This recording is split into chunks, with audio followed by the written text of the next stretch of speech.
Guys, I want to talk to you today about something. Now, you may have noticed... Wait, hang on. Is this an ad? I thought we were an ad-free podcast. I wouldn't do an ad for a product unless it's something that I truly believe in. Okay, go ahead. This is something very near and dear to me. It's about time we made some money. You may have noticed that behind me, there's a little tray. And notice anything special about it? Is that thing suspended by a wire? No way. No wires, no tubes. How's Just it pure doing that? float tech technology, baby. And float watch tech. this. I can put things on it. That's the best thing about this tray is you can put things on it. That is such an amazing thing. Will it hold my margarita? It'll hold your margarita. It'll Wow. hold your empty glass. Can I put? I'm just working on some electronics. Could I put a screwdriver on it? No screwdrivers. Okay, well that's not a product I can use. No tools, but it'll hold anything else. I only have screwdrivers. Does it move? It follows me wherever I go, and that's one of the more useful parts about it. That and the most useful thing is that you can put things on it, not screwdrivers. Okay, well, fine. Yeah, it's not fine. Wow. It's tray chic. Oh, I like that. Tray chic. Yeah, they call it that because it's a tray and very useful. Chic means useful. That's right. Wow. Chic is the French word for useful. So anyways, I just wanted to bring this to everybody's attention because it's a product that I love. That is a great product. So guess what you're all getting for Christmas this year? That's all I ever Oh, wanted. thank you. And Christmas came early. Look under your chairs. So that's Wow. what I've been into lately. Now that we finally started doing ads on the podcast, I guess I can break my ad out too. It's about time. But mine's for Expand-A-Line. Ooh, that's Having trouble finding the right size of panty liners? Yeah. Yeah, every day of Ladies, my life. gentlemen, Every day of my life. I've been looking and looking. these are new expandable panty liners. It's the thing everybody's been looking for forever. Oh, that's great. So if you can't find one in your size, you can take little strips of it and it expands out. It kind of folds out. It's got little ratcheting clanks and you pull them out. Ratchety clank. That's good. Ratchety clanks. What a great product to advertise on our podcast. I think it's going to fit our demographic perfectly, and I know It's that perfect. Yeah. we can all speak authoritatively on that subject. And That's- just to be clear, and this is from their ad copy. I mean, they're not pads. Pads keep your panties protected when you have a period. Okay. Panty liners keep you ready for anything as they combat white menstruation or brown vaginal discharge. Okay. So they're good for all the things: brown discharge, white discharge, red discharge. Wow. If you're a larger gal or gentleman, you could be non-binary. I don't know. It sounds like if you wear panties, this is the product for you. If you wear panties and you have discharge of red, white, Yeah. or brown, it can cover all three, no matter what size you are. This is addressing a need, I feel like, because I was at the men's big and tall the other day, and I did not see any panty liner that would fit me in there. These are unisex. They're for gentlemen of your carriage as well. Excellent. That's Expand-A-Line panty liners. Use yours promo today. code HIGH-LOW. I know it gets pretty hectic around the high and low dungeon these days, but I've come up with a little product that I think could be useful to guys like us, nocturnal guys, guys who like to do things at night. And I'm talking about a mattress, and not a regular mattress, not one of these stiff new mattresses. You get on there and there's I hate a new springs. mattress. It's always digging into you. It's like, you drop a bowling ball on there, all the bowling pins don't fall over. You've seen the commercials. Yeah, it's like a new therapist. It's just a lot of work before you can finally get comfortable. Got to break it in. Now, what if you had a mattress that had been used by lots of people, and so it was nice and soft, and it has nice grooves in it that you can get comfortable Just in? what I always wanted. Exactly. That's my product that I'm going to say that we should be pitching on this in our show from now on. Recycled mattress. This is a mattress, and the more people have used it, the better. I'm thinking prison cots, old prison cots. That's green. That's a green thing. Exactly. Yeah, it's green, yeah. 100 people sleep on your mattress. That's going to be the most comfortable mattress you ever saw. So I think that's a winner. I think we should get those guys involved in the on the podcast. What's the call to action? The call to action is you're going to sleep like a lamb when you get on Bedlam mattress, trademark, registered trademark. Bedlam mattresses. Sleep like a lamb. Bedlam mattresses are not to be used by the people with pregnant or Yeah. any reproductive issues or... Do not let any lambs on your bedlam mattress. I mean, and also, like, if you don't like lice or any of these things, probably don't use this mattress. But if you're not worried about that kind of stuff, what do you value more, comfort or... I'm sure the fine folks at Bedlam do a thorough expunging of any Delousing. lice. Bedlam mattresses are 90% stuffed with bed bugs. All Bedlam mattresses are washed with lye. Lye powder is thrown on them, and they're rinsed down with a hose, much like a prison inmate. So they do rinse it down. That's nice. Yeah. When they get all the inmates in the room and they're hosing them down, they also put the mattresses in there, and it gets real clean. Terrific. Well, that sounds like something I can really get behind and put my behind on. That's right. I'm For so a good glad we night's sleep. finally sold out for these great products. Yeah, they're paying us, right? It's a commission thing. So we're going to start reverse IP tracing all of our listeners so we can go direct door to door and sell these products straight That's to you, right. folks. Direct marketing. Daddy's got to get his commish. Welcome everybody to High and Low, a podcast about talking picture shows. We do films that are corny, and some that are horny, and some that win Academy Awards. Doing all kind of movies from all kinds of genres, serving hot takes like plates of lasagna. Before we get going, a warning to you, you might hear some talk that's a little blue. We sometimes cuss and we sometimes curse. We like to do it off the cuff and don't rehearse. Now, if this sounds like your kind of show, tune in. Drop out, This is High and Low. Act like a pack of hounds. We were just having fun.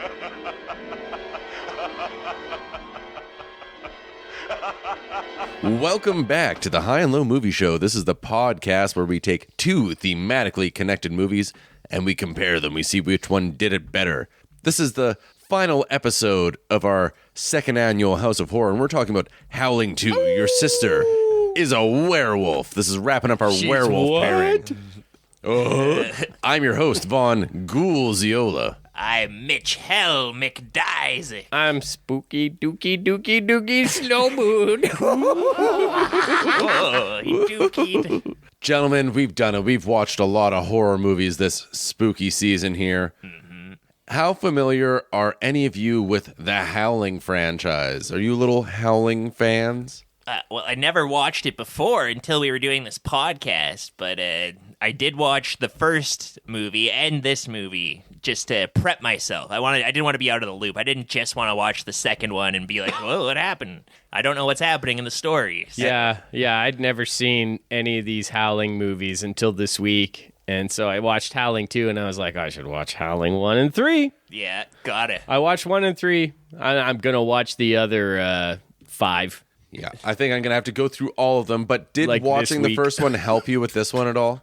I skipped it. No, not really. No. I mean, the second one does tie into the first one, which I realized when I watched the first one. It so is- you haven't seen the first one? No, it's a total mystery to me. Okay. I think there's a werewolf involved in it, but that's about it. Rumor has it. Yeah, there's a werewolf. Good movie. Easy, Adele. It's Played by Robert Pickard is the werewolf in the first movie, and he does a pretty good job. He's a sleazy make it so. werewolf. Turn me into a werewolf. I'm the duck. Damn it, I'm a doctor, not a werewolf. I'm not as familiar with that doctor. Jean-Luc, I can't just turn you into a werewolf. Dr. Crusher. Is that your crusher? It sounded more like Geordie LaForge. Captain, I can't turn you into a werewolf. I'll say this movie eats the first movie's lunch. Howling 2 is way better. Howling 1 is a pretty bog standard werewolf movie. It gets a little convoluted and confusing. It doesn't fully play out. So this movie, I'd say that's a problem in the whole Howling franchise Yes. from what I've Oh seen. yeah, I guess this movie is no less confusing, but it's a lot funner. So this movie came out in 1985. That's kind of like the crest of the werewolf wave. It started in 1981 by American Werewolf in London and Howling. I think that movie came out in 1981 too. And then there was like a Okay. good little run of werewolf movies in the early 80s, and then You get up on a very tall hill. Still today, if you look close enough with the right eyes, you can see where the werewolf crest broke and rolled back. Yes, the It's a middle little 80s Hunter were- S. Thompson. Exactly. The early 80s were a very special place and time. For werewolf movies, there'll be another time. Gotta give me some goddamn titanium swords. There was kind of a werewolf renaissance. Sorry, Vaughn, I totally interrupted whatever thought you were having.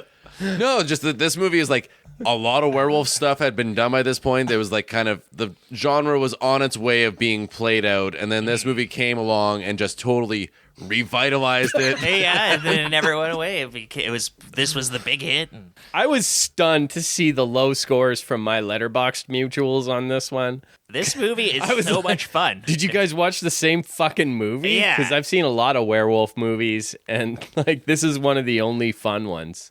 This is a B movie that gives you what you want. Yeah. It's got the nudity. It's got lots of werewolves getting blown apart by guns. It's got all the weird weaponry. Yeah, it's shitty. It's I'll a say- piece of shit. Yeah, it it's totally sucks dick, to be clear. Firmly a B movie. It could use more of both of those things. It could use more nudity and it could use more werewolves getting blown More apart. nudity? There's not much in this. There's a There bit, was I guess. There's a lot. Comparing to what, Caligula? There was a few scenes in this that struck me as Caligula scenes, where I was like, oh, this is like a... Half this movie is just fucking orgies. Yeah, Yeah. this is the second movie that we've done that does just have straight up orgies in it. I don't know. This wasn't a Mitch pick even. This was a No, Vonn pick. if I had known, I didn't know. I've never seen this before. If I knew it was an orgy movie, I'd be... Yeah, I think I'm an Arrow orgy just guy. they did a re-release, a remaster and re-release of it. Okay, I know, yeah. Maybe it was Arrow. It was Vinegar somebody. Maybe Syndrome, Vinegar I Syndrome think. sounds Yeah. more. Did So, a anyways, 4K. I follow them on Instagram, and I saw this trailer probably around this time last year. I'm like, I gotta fucking see this movie, and I just Oh, yeah. put it in God the back bless of my him. head for this time of year. It's like next Halloween, we're fucking doing this movie, whatever. Well, the copy on Tubi was quite good. Oh yeah, lots thought- of surprising amount of commercials, but I guess that's good. I hope people are watching it. Popular. People should be watching this. It needs to be in the culture. Yeah, Christopher Lee. Everybody's talking about Taylor Swift this and Sabrina Carpenter that. They should be talking Howling Yeah. this. Your sister's a bitch werewolf that. Yeah, what the heck? Somewhere we lost Sorry, the thread as a culture. Get off my soapbox. Well, I don't think werewolves have really recovered since then. Twilight kind of did something There for was them, but Yeah. a mild werewolf renaissance. There was the underworld movies where That's it a was good all point. Dracula's versus werewolves, and There's- there was yeah. like a 4 or 5 of those or something. There's a certain subsect of girls that want to fuck wolf people. Well, it's a popular genre. In, They're around. in we're erotic hoping fiction. this episode reaches them because we're trying to expand our listener base. I'm desperate. There's lots of monsters that people want to sleep with. There's Bigfoot. That's a popular one. There's lots of Bigfoot fiction. Yeah, like monsters are like prison inmates. You know, Yeah. they'll get all sorts of sexy letters from all sorts of That's people. true. Richard Ramirez, the Night Stalker, he was constantly getting letters. Chupacabra's always out there sucking things. Yeah, he's a goat You ever sucker. suck on a chupacabra? If you can suck a goat, you can suck any kind of thing. And that Quetzalcoatl's sucking and fucking and sucking and fucking. Yeah, these monsters are wild. It's the id. They represent the id. You're really riding this id theory hard. Excuse hard. me. Sorry, as my Canadian Your comes out. Freudian slip. So if you haven't seen the first movie, you haven't, Vonn. No.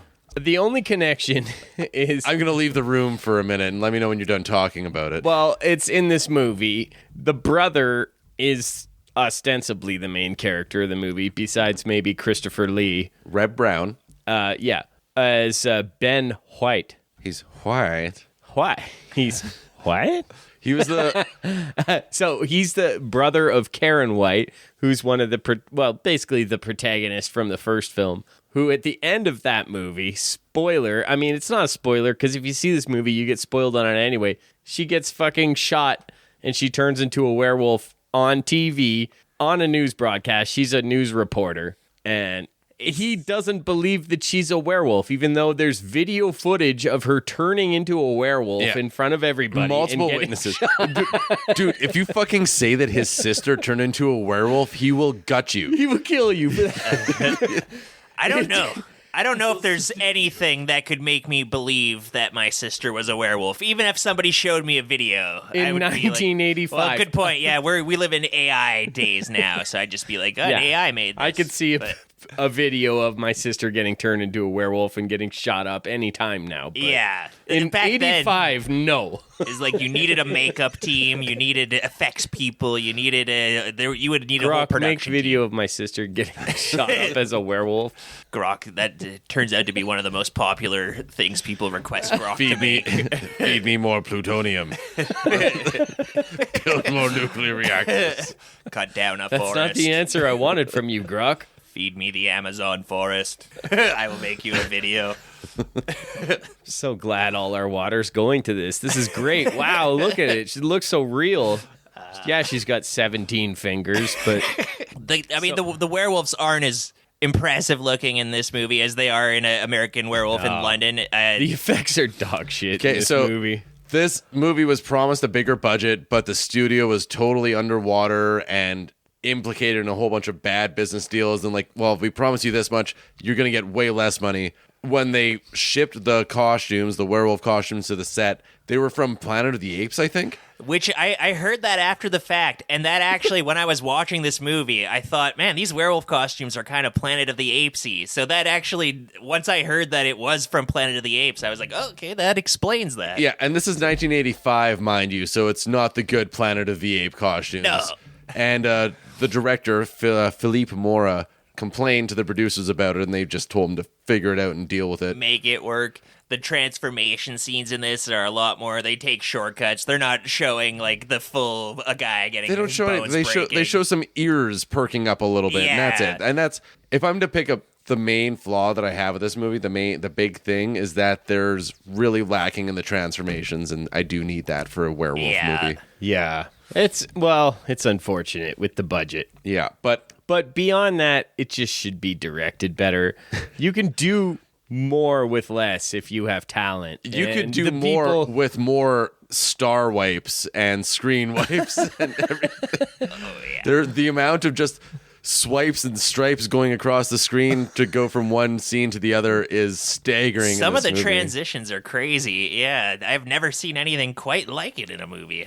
Just like weird symbols like spinning on the screen to like transition from one scene to the next or whatever. Yeah, it's like 1960s Batman where it just like spins in and you're like in a fucking different place all of a sudden. It's like, ooh. Oh, I love it. How else would you know why we're in a different place? But it keeps it so fresh though. You just see some random screen wipe like that, and I'm clapping my hands. You're primed for whatever's going to happen next. Yeah. So this had to be rock bottom for Christopher Lee, right?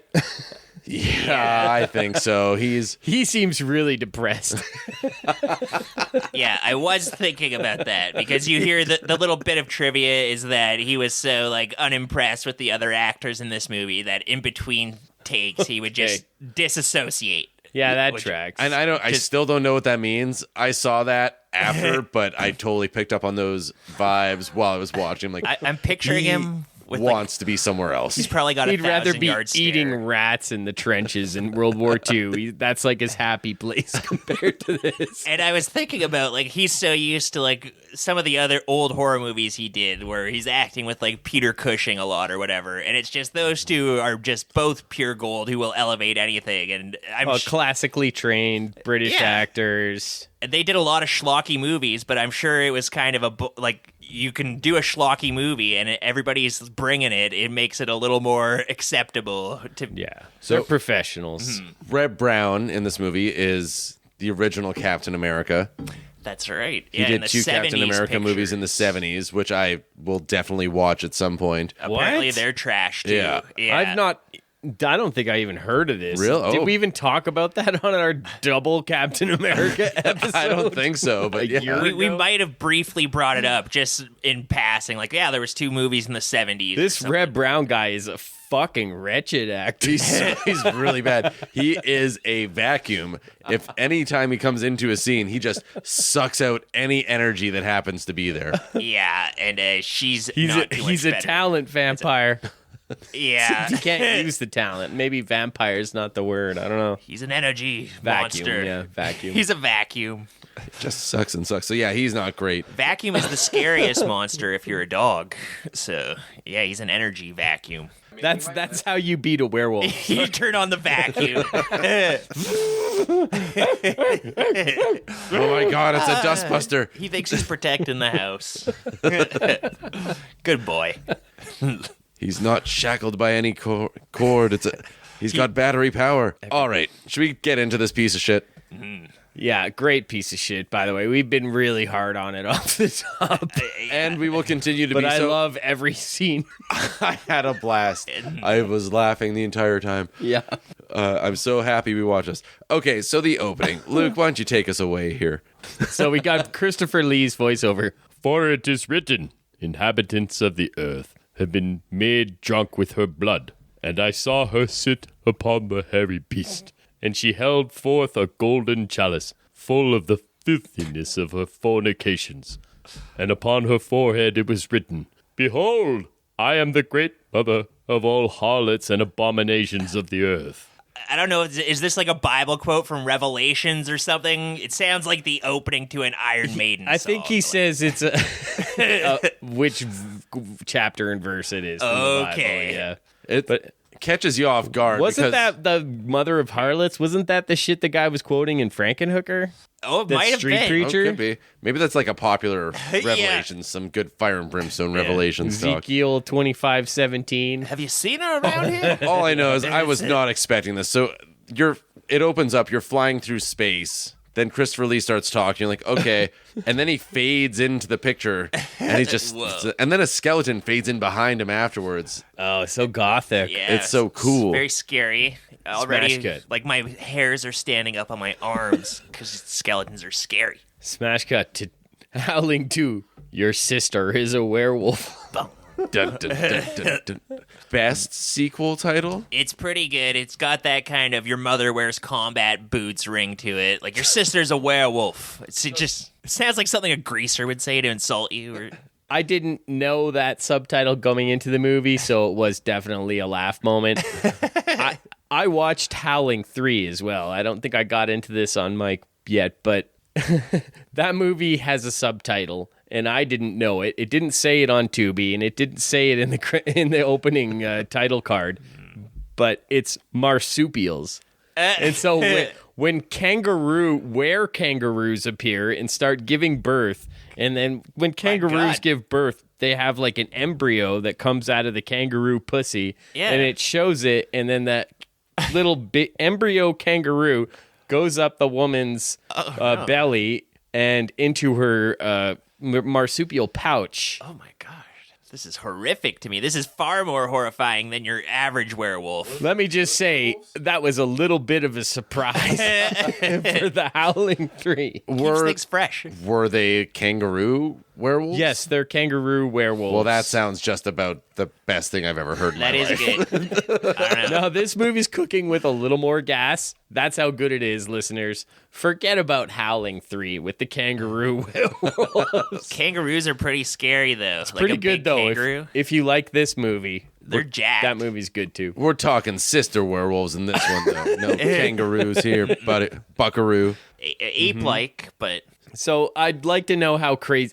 this is the second and third entries in this series. How crazy does it get after this? it's got to go all over the place. Yeah, this franchise spans like 30 years because I think the last movie came out in like the 2010s or something. Yeah. Like, Yeah. Again, like But it was pretty much 7 movies in like a 7 or 8 year period. Like just it was spurted a bunch very out, fast, then- and I'd love to see what those ones are. oh yeah. So we get the opening credits, and we're going over some Gothic architecture, paintings, setting the mood that we're going to go to some strange Gothic land. They've got some ornamental skeletons. Do you think those are real, or do you think that they put them there for the movie? They look fake as fuck. They look like something you buy at Spirit of Halloween, right? Were they on the church? Yeah. Could be real. Well, I like the way this movie shows us what Transylvania should be, and it should just be like Gothic shit everywhere. Some but castles and some cagey like towns. Gothic to an absurd degree. It should be Roma people and skeletons and gargoyles everywhere. This is what this is. It almost looks like a fucking, Batman Forever type of thing. How gothic the architecture is. Yeah, looks like Batman Forever. Just like Batman Forever. I feel like I heard somewhere in some of the videos I was watching that this movie was originally written as a vampire movie, and that's why they're in like Transylvania and stuff like that. And then they just kind of were like, well, we need a Howling sequel, but I'm not able to find anything about that. That would explain why they don't really know what they want to do to kill the werewolves. They have all sorts of vampire weapons as well. Weird weaponry. All the monsters are in Transylvania. Yeah, now, but back in the day, now we know. Now we have Van Helsing with Hugh Jackman, where we learn that all the monsters hang out in Transylvania. And I'm glad that movie sorted out the lore. That was another one where werewolf came back. I'd rather watch this movie 10 times than watch Van Helsing. And I've never even seen Van Helsing. I just can't imagine how boring it would be. I haven't seen all of it. It's tough. It's tough. That's a hotel movie. That's where I've seen it the most, and that's always a skip. That's Watch like 5, maybe 10 put minutes, and then just move along. Hotel movie or airplane movie or something. I actually rewatched it like a couple years ago. You fucking psychopath. And I was like, I kind of enjoy this. It's terrible. I watched it in theaters back in the day when it came out. And I have it on DVD. Van Helsing super fan over here. Yeah. Over the credits, we're treated to the first of, a good half a dozen times we're going to hear Howling II, the Howling song. It's just some real low-rent John Carpenter music, but fun. Yeah. Since the world began, howling. Yeah, I didn't get... I forget how the song goes now. That's pretty much it. Oh, wait, did they... this is that new wave band, It is right? the new wave band. Did we get the name of that new wave band? Babel. The band's name is Babel. So we've got Babel's music all over this soundtrack, and All they're pretty over. second rate. Yeah. A little bit of Talking Heads, a little bit of Smiths, a little bit of Peter Gabriel, that drum fill that it keeps putting throughout the movie sounds a lot like Intruder by Peter Gabriel to me, but pretty mid. I feel like there was maybe a time where this was like the mumble rap of the time or something, where like anybody could just kind of copy this sound. Yeah, get your sustain pedals out. Just swap out your acoustic drums for some sound triggers, some sound pads. Mm-hmm. Get your glasses on. Get your funky glasses on. But yeah, we hear the song a bunch in the movie. They really got their money's worth. I'd say give or take 100 or 200 times. Yeah, easy 100,000 or 200,000. Yeah. Up the stakes. So, Los Angeles. Picture this, everybody. Los Angeles, California, USA. Just so you really know where you are. I was lost till I got the last part. Yeah, I never heard of this place until in the USA. So Screen Wipe, first of about 50,000 screen wipes that they have in this movie. A big church. There's a priest giving a eulogy for the Karen. She's the lady who died at the end of the first Howling movie. Mm-hmm. And she was a young woman who was the victim of a senseless, random violence. None of this makes any sense. Well, yeah, knowing that like that this video was It publicly... was on national TV. Everybody in America saw her turn into a werewolf and get shot. Random, senseless werewolfing. Lycanthropy. They're giving the speech. I guess it doesn't make sense. The pallbearers start carrying her out and to go bury her. It's a very solemn affair. It's a funeral.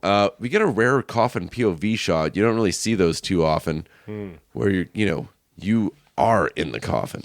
That's right. I think there's some good coffin POV. You remember that old German silent film, I think it was, Vampire? Mm-hmm. There's some good coffin POV shots in there. I think you kind of see a guy get buried alive. Oh, yeah. It's kind of cool. That's like I always thought that movie would go good as like a death metal music video. Just take clips from that. Yeah, Christopher Lee dug that, I'm sure. Oh, yeah. I'm sure he was inspired for his Dracula. He did his death metal band, too. He really had a full right. life. He's a fucking king among men. He got around. All right, so at the cemetery, there's a fella telling Jenny Templeton, Annie McEnroe, you all know her, you all love her. There's been police reports. So Jenny is a reporter her boss is telling her that she's got to go look into some wild dog attacks that are happening around the city. And so she's on the case. Meanwhile, Stefan, which is a Christopher Lee, he's talking to Ben White. So off the top, before we get too far into it, I think that it's fucking idiotic to have Ben and Jen be characters who are like with each other so much in this movie. Yeah, we don't need a Ben and a Jen. Come up with some different names. We already got that, Ben and Jen. Lopez, Affleck. We're sick of yous. Those names. That name pairing and Garner. Yeah. Yeah. Growing up when I did, too many Bennifer. Benjens. Bennifer. No thanks. But yeah, Stefan, he's telling Lee, he's telling Ben that Karen's soul is in grave danger. He's at the funeral of some random guy. I mean, like, Your sister's soul is in grave danger. Yeah. I just buried my sister. Leave me alone. And he's like the most annoying, regular, white bread fucking American guy. This Ben White. No edge on white. this wood here. Yeah. He's unseasoned chicken with rice. It's not like American Werewolf in London where all the characters in it you're kind of charmed by and you're like, I like the rapport here. And it's like, you get to know them and like them. That doesn't really happen with these main characters, especially Ben and Jen. Ben's whole thing is he's a fucking idiot. That's his direction. That's his character. He's a gun. I'm an idiot. He's good. He's a good gun shot nut. with a gun. Yeah. That's what I think he's supposed to be, like a capable everyman who's like an all-American. He's good with the rifle. He's probably an athlete. He probably played football. He was the quarterback. Supposed to be like a Hank Hill type of person. Yeah, but it doesn't really come across that way. He comes across as like not the brightest tool in the shed. Yes, Reb Brown. There's a reason he's not a household name. He's just kind of a little underdone. Brown discharge. That's what I say. Somebody get this guy out. Somebody get him into a marsupial pouch. That's right. He needs a little bit more development. This brown discharge needs some marsupial pouch. Every kind of discharge is in this movie. He needs an Expand-A-Line, panty line. Promo code HILO. Stefan is totally tactless. He's just making a scene here, and Ben brushes him off. He doesn't want anything to do with him. He says, no thanks. So as Stefan is leaving... He doesn't mince words. He cuts to the chase, and he drops his famous line, "Your sister's a werewolf." I love how we hear that title a good 3 or 4 times in this movie. It comes up again and again. And why not? It's so memorable and great. Every movie should be called that. You got to go back to the well. Just do it, man. That's where the best water is. Yeah. You know where the good water is? Back to the well. Not going to try some of that risky water. So Stefan's pretty clear that he's going to kill this guy's dead sister again. Yeah. Yeah, he doesn't say that yet. So they leave the airport. Right. Ben's an idiot, so he couldn't pick that up. Yeah. This man is a vampire and werewolf hunter and shit. So yeah, which is a great role for Christopher Lee. He's done this in a few movies. Like, obviously, he was a big fixture in the Hammer horror movies back in the day. He would always be in movies like The Devil Rides Out, where he would be a guy, like a British aristocrat who just also has special knowledge. He's traveled a lot, and he's like, when I was in Romania, I fought vampires, and I know all the secrets to beat them. And he would sometimes play these characters where he's kind of a very similar to this character, like a British bloke who can fight the supernatural. that rules. You want to have Yeah. a person like that in your corner. He's sort of like a Giles or Giles from the Buffy movies, like the stuffy British guy who moonlights fighting the undead. Yeah. Great. He probably owns an interesting bookstore full of curios. That kind of thing, yeah. So yeah, on Stefan's way out, we catch a glimpse of some people acting very werewolfishly, and there's some pregnant pauses on them. A woman and a man, and then later on, we go to this raucous club where the band Babel is playing. They're doing their signature song, their werewolf song. People are just losing their minds. The band's they are It looks like fun. They're like, it's like fucking Everclear. It's like an Everclear concert in All this these place. punkers are just like going crazy for this band that's like playing some pretty This song is low tempo. no bueno. This song would not evoke this In reaction. the moonlight, I'm a gonna moonlight you. It's fun. I'm alone again. I've already in my forgotten. room again, howling.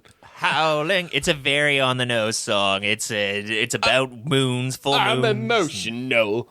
Need a bite of you. Tonight. Well, later on, when the credits hit later, it turns out this is a very important band. We'll get to that later on, but this Yeah. is crucial to the end of the movie. You should know they're up to no good. Christopher Lee, he's dressed as like a future punk.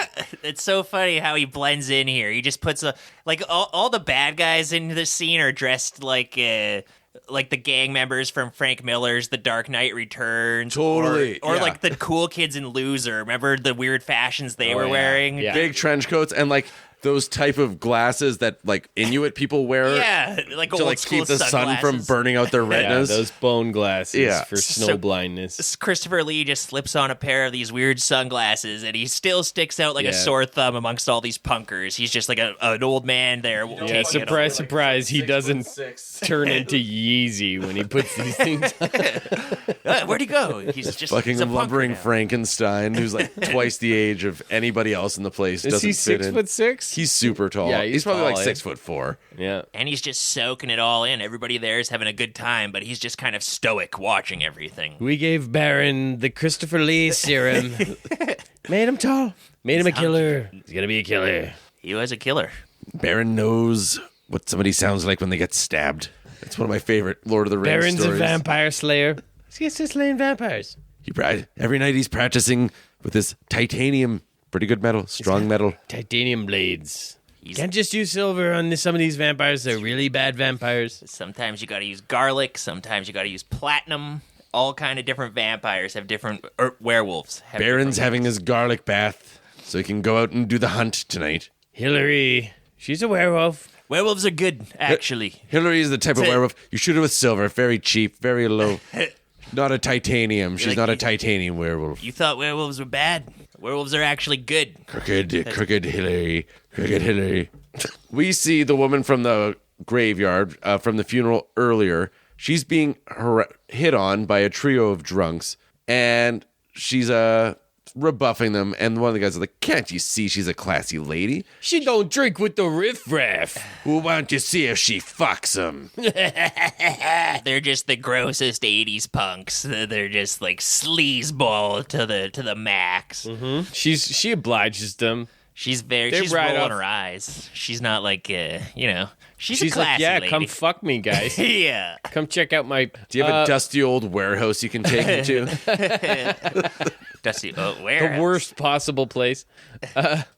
Stefan, he's keeping an eye on this. They wind up at your blue collar plant, your run of the mill fucking cheap filming location. Yeah. It's got stacks of pallets. It's dusty, some broken windows. Perfect place to bang a broad. Not bad. She's a wild lady. Especially classy lady. Not a soft surface in sight. Don't worry about it. Oh. Hey, She just starts howling as soon as she walks into that warehouse. She's like, "Oh!" so they really love the howling in the Yeah, Howling movie. there's a lot of Yeah. that in this movie.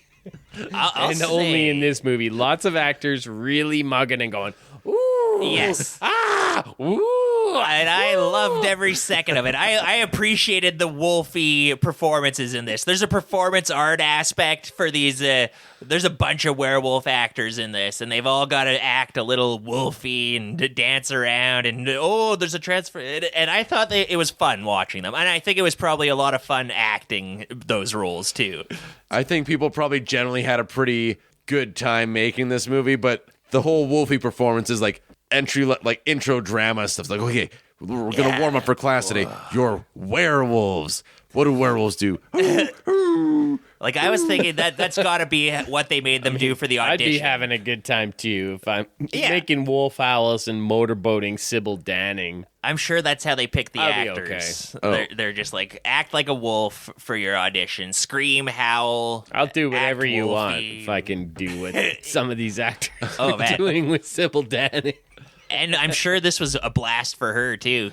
Like, Well, it's not your normal Playboy photo shoot. I know she was in Playboy and stuff like that. Oh, she was? Yeah. She got to keep her Hang top on, I on. just gotta go to the bathroom, guys. Luke's been gone a long time. Quit masturbating in there. But yeah, she Okay, I'll finish up. she fought hard to only be topless in one scene in this movie. And Was it only one? I think it was one, but Just one. They happened to She has show it 18 fur on and times. shit. Yes. Which nobody knew about until this is like Caligula. Fooled me. The producers came in and did some little switcheroo and kind of sleazed it up for everybody. Like humanoids from the deep as Like well. humanoids from the They're deep, like, too. Not enough R in this. We need to put some R, some T, some A, need T some and A and R. R. So the lady, we find out her name is Mariana later. She's running away. She's howling. And this whole sequence was confusing to me because they kept cutting away to a werewolf transformation. Is that her or is that another werewolf who's around? Like, is she the only All werewolf of this is around? so ineptly directed. But yes, she's the only werewolf. It's her turning into a werewolf. She turns into a werewolf here. Because she just kind of like looks off in the Right. corner and then a werewolf appears that in a what looks like somewhere completely There might have been different. another werewolf there too. But I don't know if like But she turns into a werewolf. okay. These are kind of the shortcuts they take with the werewolf transformations here, where they just sort of Well, you show- can have shortcuts because of budget, but you can actually still make coherent make stuff. it make sense visually. Yeah. I mean, obviously, the example is Jaws, where it's like you can have these things in your film without having them in your film. yeah. Well, or you just have somebody act like they're transforming into a werewolf. Yeah. Yeah. And you don't have to show every painstaking detail of it like an American Werewolf in London, but you can like have them be like, oh, screaming, like kind of ripping at their face, and then they I'm stand up and they're a wolf now, and you know that person is a werewolf. There's Like, Yeah, I'm just asking for clarity. no, I don't. That's all I want to know. Yeah. It doesn't have to be that way. I just want to know what's some happening. clarity, please. And give me some of that post-nut clarity in this movie. I have not nutted yet. This is pre-nut confusion. What am I doing and how did I get here? All right, keep stroking. So this is a fun sequence where one by one she's chasing these folks down, throwing them out of windows, kind of slashing them. Again, it's very ineptly directed, so you don't really see that much of anything, but by the end of it, everybody's gotten werewolves pretty good, I think. Yeah. That's what it's like in the chaos of a werewolf. Do you see her all naked though? As you should. And she's hot too. Oh, Did we yeah, mention yeah. that? She is smoking hot. Does it bear mentioning? Well, she undergoes a transformation. She's the black one. Oh, So it's nice.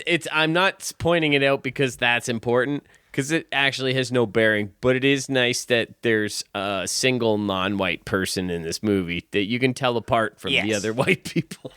She has a very. She's like great. She pulls it off being a werewolf. She's got this confidence to her. She wears these like fancy leather outfits throughout the movie. Some bold fashion choices. She's got a good strut. You buy her as a confident she-bitch, or whatever you call a werewolf matriarch. For sure. She's got She bitch rolls off your tongue so well. yeah, you've had practice.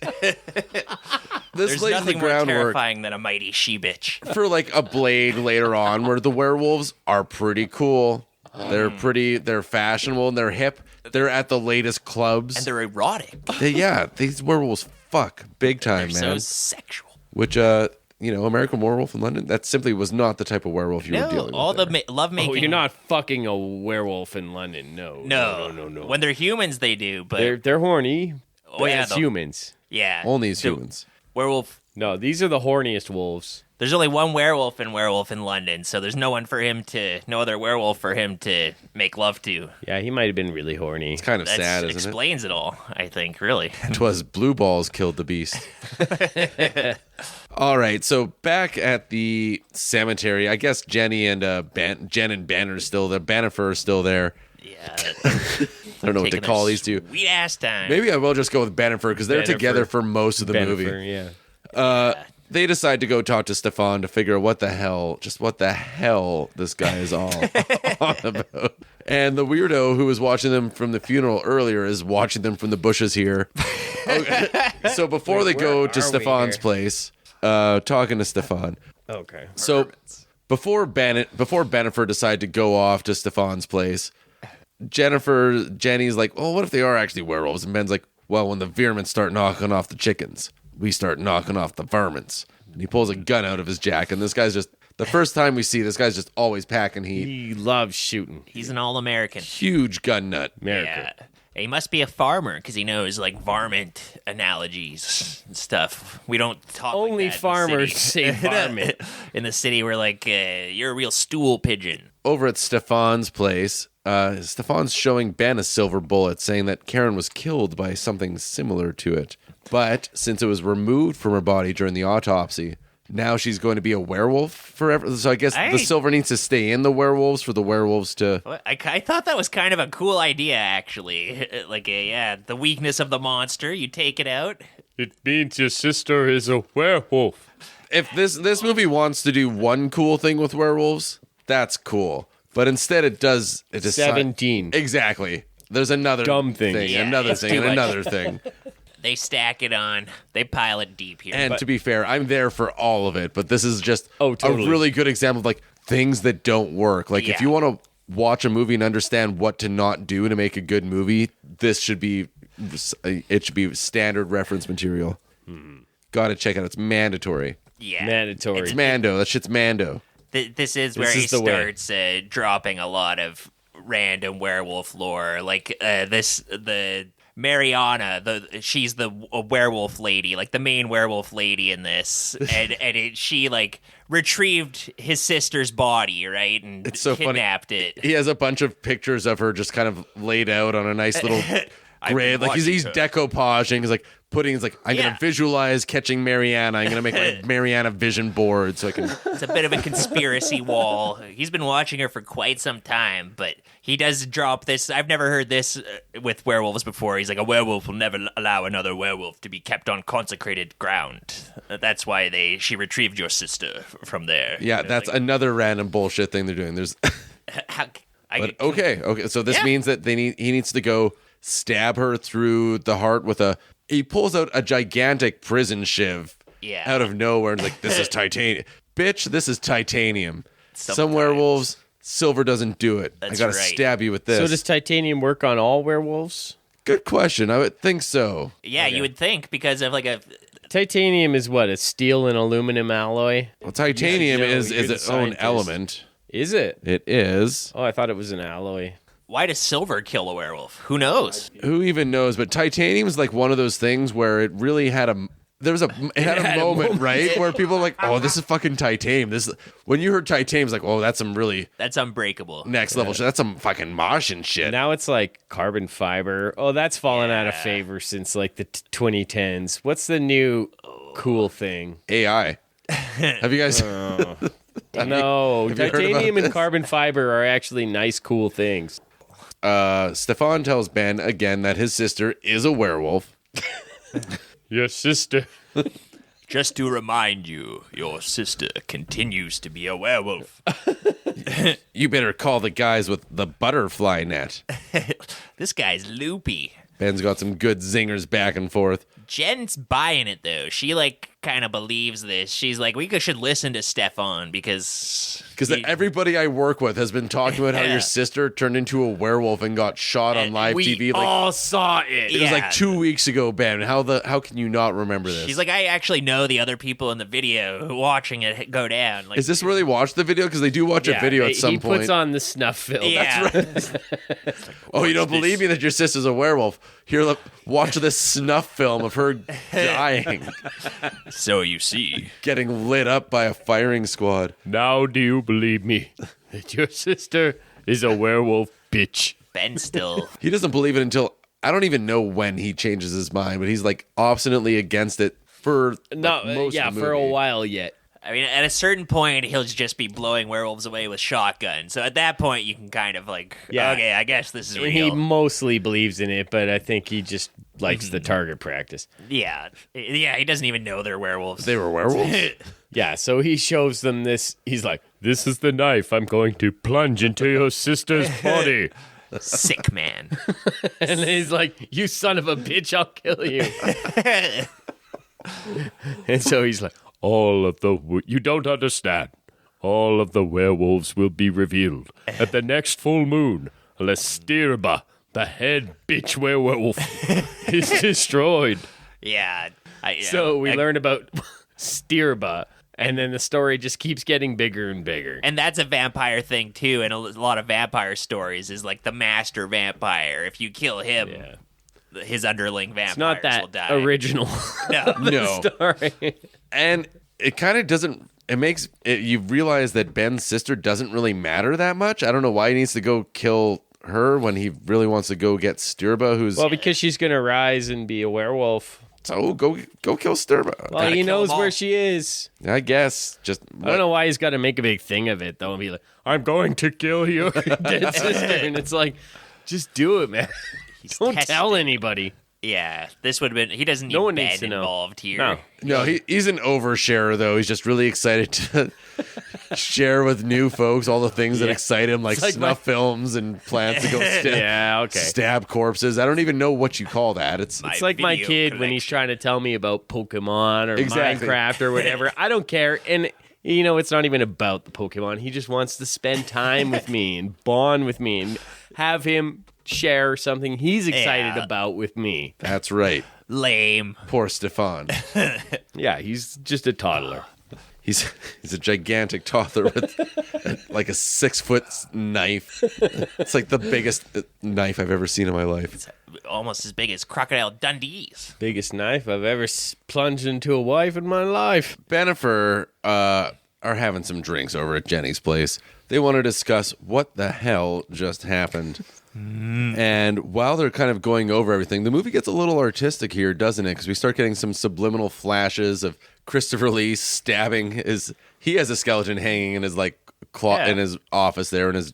Is this the movie they keep putting in like a single frame of stabbings? Yeah, totally. Or a werewolf or a Stirba or something. Just a little subliminal single frame. Yeah, but this is something you don't usually see. Is like you never see Van Helsing practice his stabbing. This is how the sausage gets made. This is how you become a supernatural hunter.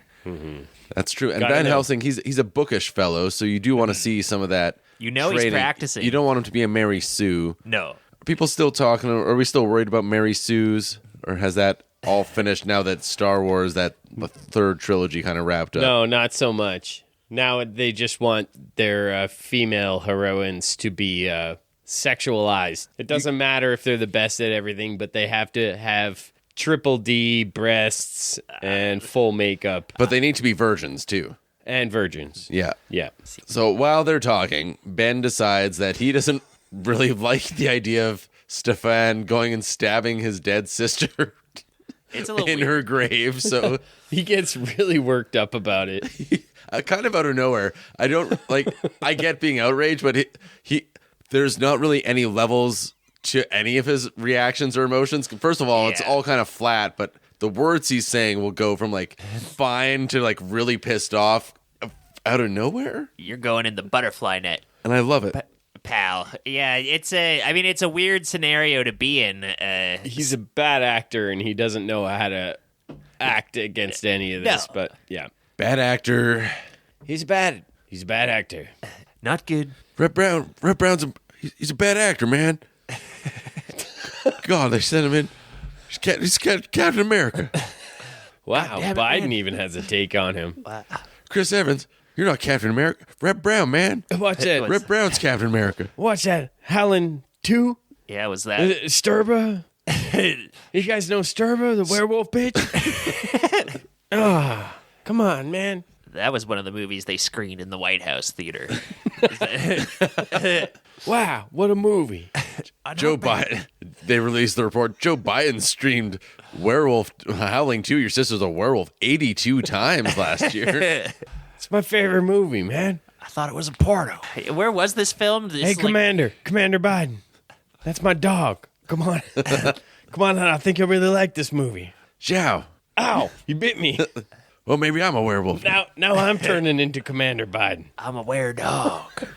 Now I'm going to wear my chest plate that exposes my décolletage.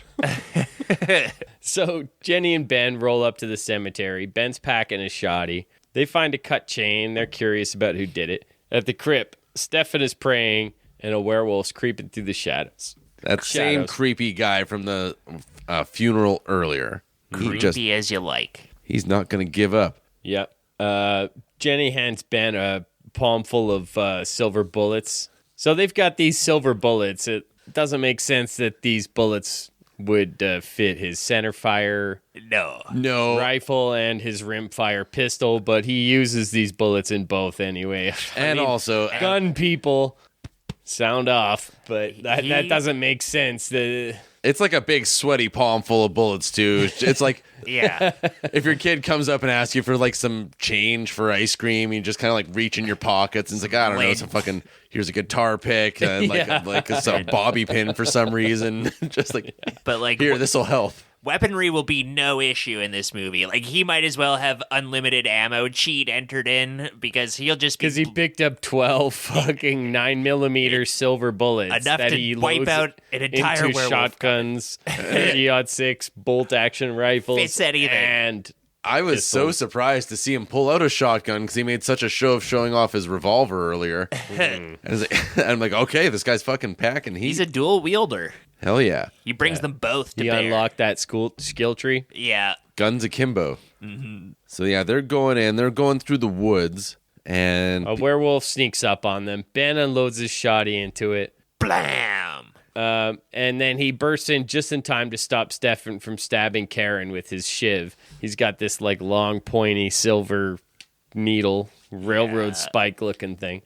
Karen, she jumps up. She turns into a fucking werewolf, startles everybody. Then all of a sudden, werewolves are coming at her everywhere. there are at least a dozen werewolves. They're just pouring in through the windows, the doors, every which way. It's almost like a zombie movie right here. This is like they're busting in, you gotta shoot them off and everything. It turns into like an old Yeller scenario, I guess, kind of, where, you know, Stefan is not allowed to stab my sister, but I can shoot her. Like after she turns into the wolf, Ben blasts her away. Does he shoot her? He does shoot her. Okay. I don't remember. I must Yeah. have been in a fugue state. Trying to, put the pieces together. Come on, man. What's that? I keep watching this Howling II movie. I just don't know what's happening, man. I can't see straight. Commander keeps biting me. So, whose sister is a werewolf? There's a couple. My sister? That's why it's a clever title, is because there's a couple sisters who are werewolves in this movie. So they managed to dispatch of pretty much all the werewolves. The same guy who was skulking around at the beginning, he's about to get away, but Stefan and Ben just put a gun to his head, and he just tells them everything they need to do. Sturba's not here. She's over in Transylvania. Blah, blah, blah, blah, blah. They capture him with a net. I was laughing out loud at this. They like Right. take out this little net This and is put the it net on scene. top of him. And it's not, it doesn't, there's no reason it should be holding. This net is like the same size. It's like my daughter's little blankie that Yeah. I'll put over her to go to. It's like that size of thing. Then Stefan's threatening him with the knife. Talk, you. Talk. It's a little Uno Reverso because Where is the hunter Sturba? he's like, if you don't, I will not end your suffering unless you tell me. So you got to tell me, or I won't kill you. It's like threatening not to kill him. Right. Like, I'll tell you, fine, just end my suffering. You have to end the curse. Ben and Jen, Bennifer and Stefan, they've killed this guy. They got the information they need, and they're going to go to Transylvania. Stefan's going to go to Transylvania. Ben, it's a real Fellowship of the Ring type of moment. It's like, and my axe and my reporting skills. They're all going to go to Transylvania together because I don't really understand what skin they have in the game. I guess Ben's sister, he has an attachment to his sister. He wants to go get revenge for that, and I don't know why right. Jenny's coming along. He likes his sister way too much. Yeah, something. I know my weird. sister's listening. I would not do any of this for you. I don't care if Christopher Lee stabs your corpse with a fucking silver spike. I mean, what's I'm the not difference? doing any of this. It's You're really dead. it's really just an emotional thing to not not want that. It's like she's a corpse. It's okay to put titanium on a corpse. Yeah. Yeah. It's all emotional at that point. But yes, Ben is a very emotional man. You can tell by all the emoting he's doing throughout the whole movie. Yeah. The guy wears his heart on his sleeve. It's a master class. Okay, so now we go to the dark country, which is Transylvania. Yeah. But we can't just go there. We need more of that sweet howling song. In the pale moonlight. Pale moon. Got a hunger that's emotional. So, Howling. Mariana meets up with a suited gentleman, and they sniff each other out. They pull out broken halves of a medallion, and they do this secret handshake. So she's going to the big club. Yeah, right? the werewolf club. The big werewolf club. Yeah, the big it's- club up in the sky. These are the little wolfy things I like, though. How they just like give each other a little sniff when they meet. I'm like, oh, that's a fun little thing. I know, but then they go hat on hat where they pull out these medallions, which haven't been a thing up until now, and they do their fucking John Wick secret handshake thing, and Yeah, they're So- stone cutters. really reinforces. It's like a secret society. Yeah. just to really make sure. Bennifer are in the car with fucking Stefan, and they're like bickering like a married couple. Yeah, And they're dynamic. Stefan's just upset, and it's Christopher Lee, the actor, is just disassociating. Yeah. They're 1,000-yard stare. Well, I think we should have taken a left to go. Well, why would we take a left, dear? Why He's didn't like- you ask for directions at the gas station? Okay, first off, Christopher Lee should be fucking driving because it seems like he should know this place like the He's back the of his person- hand. Yeah. He should probably just take a permanent residency in Transylvania, because apparently that's where all the monster activity is coming hotbed. from. Well, and that's where all his homies are. He's got his like underground network of monster hunter friends Oh, yeah, there. he's got a homies there. Yeah. Can't It's, forget about your homies, Don't right, forget guys? about your homies. it's the I ain't shit without my homeboys. That's right. Just like Pock said. he's got his whole cadre of guys Peace out, everyone. who all want revenge on werewolves. But this movie has done nothing to earn this relationship dynamic between Bennifer here. They barely know each other, from what I understand. But yeah, they just are just super chummy, best of friends, and they have this. This movie keeps gaslighting me into thinking that there's any sort of spark of romance between the two of them. Yeah. They don't pull it off. They don't have the rapport. But It's don't not they like get it on right away? They do, and even that, well, yeah, Oh, that wasn't up to your... not up to snuff. For me. didn't No do it Van for me. Morrison. No, thank you. no. He's move. got her picked up No, in yeah. his arms, and she's... Yeah. He's fucking her against the wall. That's not hot enough for you? I wouldn't be. That's fine. I just don't buy. They don't have any chemistry that. Yeah. I don't believe that they would be fucking like that. Where's their? They should have Okay, the okay. chemistry of wild animals. Like, I don't see them getting into that situation in the first place. Yes, I think the two, they could fuck in that way, but I just, as people. Don Juan over here, Michael. I wouldn't be surprised if they fucked off on set or something like that, and that took out all the chemistry of their performance. Oh, maybe. So then there's nothing, they didn't have their actor's secret anymore. So there's also a truck full of werewolves. I love that they're all just driving around in trucks, and they go and they're like, oh, we're hungry. Everybody in the back is hungry, and there's some German tourists wearing these tight little jorts and stuff, and they're like, oh, we're so lovely walking around the countryside. You have some chocolate in the back of your truck? And they're like, yeah, hop in, we'll give you a ride. And they're like, oh, guten Tag, danke schön, blah, blah, blah. And they go into the back of the truck, and you hear them just, Ah, da kann der Werewolf. das ist not ein Booby. Oh no. So yeah, that's a fun time. And then we finally get to Sturba's pad. There's a whole swath of babes in lingerie. They're all chanting and doing Lots of them have their boobs out, too. Yeah. Real like leather kink stuff going on here. And they're doing some sort of blood ritual. I don't know what it is, but they're trying to bring Sturba back to life. This movie's nice. It makes you fill in some of the pieces yourself. It appears to be a virgin on the table. They've got her on this bed. They bring her in. Back in the day when you didn't have to use AI to get a virgin on camera. I just want to see a virgin. Listeners won't even get that reference.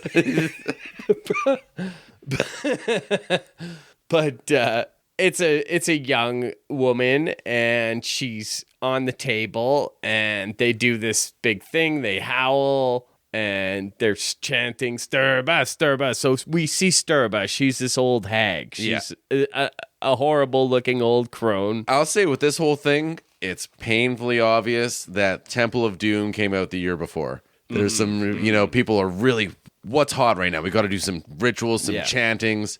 That movie that was coldly received. Maybe we could get a cold reception too. So Sturba, she kind of does this thing. She sucks out her soul, this girl, and then she is no longer an old lady. She's a hot, sexy babe played by Sybil Danning. And apparently the magic gives her full makeup and a boob job. Yeah, big old hair. Big old knockers. This soul sucking's good because they definitely do some face melting with the girl who's on the slab there. Well, we don't see the face melting happening, do we? Well, there's some stuff. There's like some special effects going on where I feel like there was like force lightning. This movie has a lot of force lightning. That's ahead of its time, actually.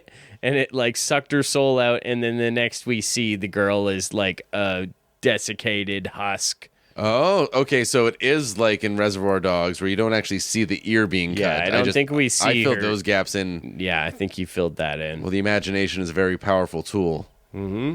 And it takes a steady hand like a Philippe Mora to just sit back and let the imagination do its work. This movie only had the budget for one skull getting destroyed, and it's for the priest later on. And it's worth it. It's a good one. Yeah. So yeah, now Sturba's back, baby. She's a foxy babe. And So Vlad, is that the first guy, the main guy? yeah, he's like the Sturba's second in command. Yeah, main guy, the guy who met Mariana at the train station. The main coxman. Yes, yeah. I don't know what he looks like. Kind of like Jimmy Smits. A little Jimmy Smitsy for sure. He's got piercing eyes. Tall, dark, handsome. Jimmy Smits with a little bit of Pete Postlethwaite. He's got some high cheekbones. Higher than Smitz's even. Yeah, he's tall. So Vlad, he just has been waiting for Sturba to get her rockin' bod back or something like that because he's all over her. Oh, and she looks rockin'. Perm. Makeup. Reminded boobs. me a bit of like Udo Kier. Yeah. He had an Udo Kier look, who's always famously plays vampires a lot. Udo's blonde, isn't he? He is, but it's in the like eyes and the face. Yeah. There's a little something like This guy's really tall and dark. Yeah. But yeah, I see what you mean. Sturba is demanding that Vlad bring them their new daughter, which I guess is Mariana. I don't really understand what their plan with her is, but No, I thought they were going to breed her. breed her. That's right. I think Vlad does say like I can't Breed her. I'm going to give my pups to this bitch. Or some such thing. However werewolves talk. He mentions like he's gonna. That's how we all talk. Yeah. So anyways, they bring in Mariana, and Sturba just tells Vlad, take her. And they just start going at it, howling, snarling. And a lot of their scenes throughout the rest of the movie are just them in various states of coitus, in various states of werewolf transformation, with a little bit of fur, with a lot Howling. of fur. Yeah. Howling and touching and groping. Sniffing each other. Sniffing. Oh, yeah. Nibbling. Big time. It's very animalistic. Licking. Meanwhile, the hunters, they're hunting away. They're driving down their Transylvanian road when all of a sudden there's a whole bunch of folks blocking the way. Bennifer gets out to go investigate and see what's going on, and Stefan's a little bit leery about all of this. Yeah. And then There's a lady lying in the road in a crashed vehicle on the side of the road. It's quite the elaborate little setup. Yeah. Stefan immediately doesn't trust this. He's like, it's a trap. He pulls out a fucking dagger, stabs this woman in the heart laying on the road, and the whole group disappears. They're like, what the fuck was that? And he's like, I have to go now. I'll meet you in town. I'll see you later. Like, Bye. Stefan, can you stay? He's like, I have business. The werewolf powers like, are so... Where did those people go? Are they here? And he's like, they are. and they are not. Anyways, see you. I've had it with your cryptic bullshit. Thanks. Werewolf powers are so nebulous in this. I don't know what they do. I don't know what they can do or what they're capable of, but I mean, Sturba especially seems to have some weird magic powers of possession and mind control and stuff, and she can shoot things out of her fingers. I'm so there for it. I don't even care. Yeah, it doesn't matter.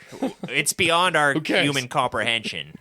Only a werewolf. So they're like, well, la la la la. They drive away. Jenny's fucking drinking alcohol out of her flask as you a do. werewolf pops up from the back seat. Your little Don't jump they scare. crash here? I could have swore that they go off a cliff and crash. That makes sense. Another werewolf weakness. Back at Sturba's pad, these werewolves are still going at it, and everybody's super hairy. It's like cats, but more an R-rated version of cats, I guess, It's Yeah, an uncomfortable with better look. costumes. They're all very wispy. If we had horny present day Taylor Swift in Cats, Yeah, that's what this would look like. I wish they added. But it's not cats, it's dogs. It's raining cats and dogs. They're missing It's buttholes. raining dogs. Cats had the butthole cut. I want the butthole cut for Howling too. I want to see where that's, especially when that's how like werewolves greet each other. I think it's implied that they have buttholes. They're just not in frame. Yeah, but there's But never yeah, they sniff should them. be. Yeah, okay. They sniff each other's cheeks and Yeah, stuff. come on, man. Get in there. Commander's trying to sniff the TV. Can't even sniff a butthole, man. That's how you bond. Sit down, Commander. It's just a movie, man. Dogs love werewolf films. So yeah, we're just cutting back here to see that there is some more werewolf sex, and these actors are making a lot of growling choices. Yeah, it's snarling and sniffing and nibbling at each other, and he's like trying to touch Sybil a few times, and she like slaps his hand, and then he snarls and it's stuff like that. I like this lots. I like the animalistic sex. That's fun. Yeah, very performance arty. I'm sure it was quite fun. I'm sure for Sybil having appeared in like a Playboy and stuff, this is probably a fun little twist, getting to make a monster sex scene. Well, she was in a lot of B movies and horror movies and stuff like that. So Okay, she's used to this. yeah, I don't think this is her first kick at the can, but I think it's one of her more famous roles. I was wondering how uncomfortable some of this werewolf makeup might have been. Oh, I'm sure plenty uncomfortable. Yeah. She is really stunning Oh, in yeah. this movie. She starts off as an old hag. That's right. Yeah, that's when I liked her the best. That was the most erotic. Yeah, I'm a granny shagger. All right, so in Transylvania town, doesn't matter where, I love how it's so specific about Los Angeles, California, USA. I don't even know if we got a title card that's saying they were in Transylvania. Maybe that was Transylvania, the dark country. I don't but, think it did. I guess we're here now. But they're making their way through the streets. There's some preamble about a festival. Full moon party. Hell yeah. Yep. They check into the rooms and Skrillex is playing the full moon party in Transylvania, dog. So ahead of his time. Bang-a-rang. He's no babble. Jenny insists that they just get one room, which is she's HOTTOGO. Yeah. I think she's just frugal. She's probably like, it's cheaper Hot to to get go. one room. Hot trot. You don't want to be spending all that money for 2 rooms. Do you think they're paying for this, or is Stefan footing the bill for this whole trip here? Good point. I think they're paying their own way. I hope so. Stefan doesn't seem to really want them there. Yeah. We don't know if he's employed or not. I'm so happy you decided to come, but the plane is full. There's no more room at the hotel. It's a big full moon party you won't be able to find anywhere in town. You'll have to stay in the manger. If you guys find any Molly, get back to me. Otherwise, do not bother me. I'm in my laboratory. Knock first. So yeah, the clerk is pretty. He's a character. So everybody in this hotel is giving off weird vibes, and he gives them room 666. Yeah, Ben's like, this hotel doesn't look like it has 6 floors. And the clerk is like, yes, funny, isn't it? That's to show you that Not really. No. No, that's not a joke. Ben's smarter than you think he is. Yeah, He put that together real quick. That's some Sherlock Holmes shit. they don't know it's the number of the beast, but they know it's Ben does think he's a lot smarter than he is. weird. I'm a genius. So the bellhop takes them up. he's a real creepy dude. And he just wants a tip. They don't give him a tip. I don't know, like, they don't give him a good tip. He holds the stairs for just a little too long when he's answering questions, when he's doing anything. Says if you need a guide, I'm a very good one and I'm cheap. I'll take you around and show you the town. A pervert sheen They're like, of okay, sweat fuck off. upon his brow. And he just basically just rips fucking Jenny's pants down and starts banging her passionately against the wall. It's pretty good. And the whole town is like, Yeah, Sex? they can tell sex? Oh, something's up. The whole those town's horny Americans for are Jenny. fucking up there. It's the only reason Americans go to Transylvania. They're doing it American Yeah. style, Against the wall. not yeah, French. honeymoon in Transylvania. Yeah, Transylvania. Didn't you is have for your honeymoon lovers. in Transylvania? Somewhere around there? Oh, no. This certainly wasn't a haunted manor. That would be that's a great couple activity, though. The country I had my honeymoon in doesn't exist anymore. Transylvania. Go to an old haunted manor. But yeah, they bang against the wall. Hell yeah. They make love. Yeah. No sexual chemistry, my ass. And from this point forward, I made notes of all of them. We can kind of skip them unless they're really important, but all of the special wiping and transitions really go fucking off the rails. Yeah. Every You know what? conceivable shape. I didn't even notice them at all, which is funny to me. There's That they some stuck wild out ones. so much to you. Well, my brain is so hardwired to think that, like, those types of wipes, that's like a Star Wars thing. That's Yeah. what I think of. I'm used to more like dissolves and fades, but this is like hard wipes, star wipes, square wipes, Yeah, circle it's wipes, strange lightning symbols. squiggles. I found this movie so distractingly weird that maybe it didn't register at all. It really is But just I was part of absorbed. the general potpourri of weirdness in the movie. Yeah. In between the dwarves and the werewolf bitches, there's some weird swipes and It's transitions. It's I feel like I was laughing at the end of every scene. Oh yeah, everything is just so shoddily put together. I love this. I love this movie so much. So after they bang, they go to Stefan's church. He's got some buddies in the church, and they go out into the town square, and there's like this dwarf across the way who's just this strange dwarf, and he kind of like waves at them. And they're like, that's Vasily. is that man waving at us? And then he's like, yes, come this way. And He's a homie. He leads them. He's dressed normal in this first scene, but then for the rest of the movie, he's like a little weird jester man. He wears like a patchwork, a motley outfit, and he has like his weapon of choice is like a mace or a morning star or whatever you call it. He bashes werewolves with it, but he looks love almost this normal guy. here. He's great, yeah. He should have been Patchface. Yeah. They ever put him into the Game of Thrones show. He's that type of like a little jester man. But yeah, he leads them to the church where this is the A team of, I guess, Stefan's A team of werewolf fighters. They've all lost loved ones to werewolves. Like, oh, this one's lost his wife. This one lost his sister. His sister was not a werewolf. And BJ. I started calling Bennifer BJ in the notes at some point, but we'll stick with Bennifer. I like Bennifer better. We are the entity, Bennifer, So while Stefan's giving them the lowdown on what's going on here, hunting werewolves. our legion. We are Bennifer. Get him with titanium. Titanium. Oh God, RFK Jr.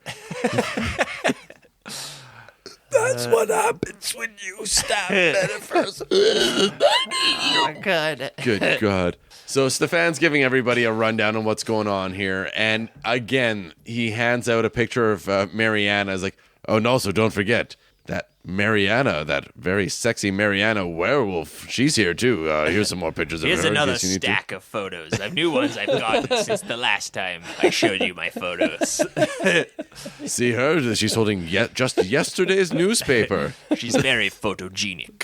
But so his plan is to have Mariana lead everybody to Stirba, and he tells Bennifer, basically, fuck off, stay out of our way, we'll let you know what to do, keep a low profile, enjoy the festivities.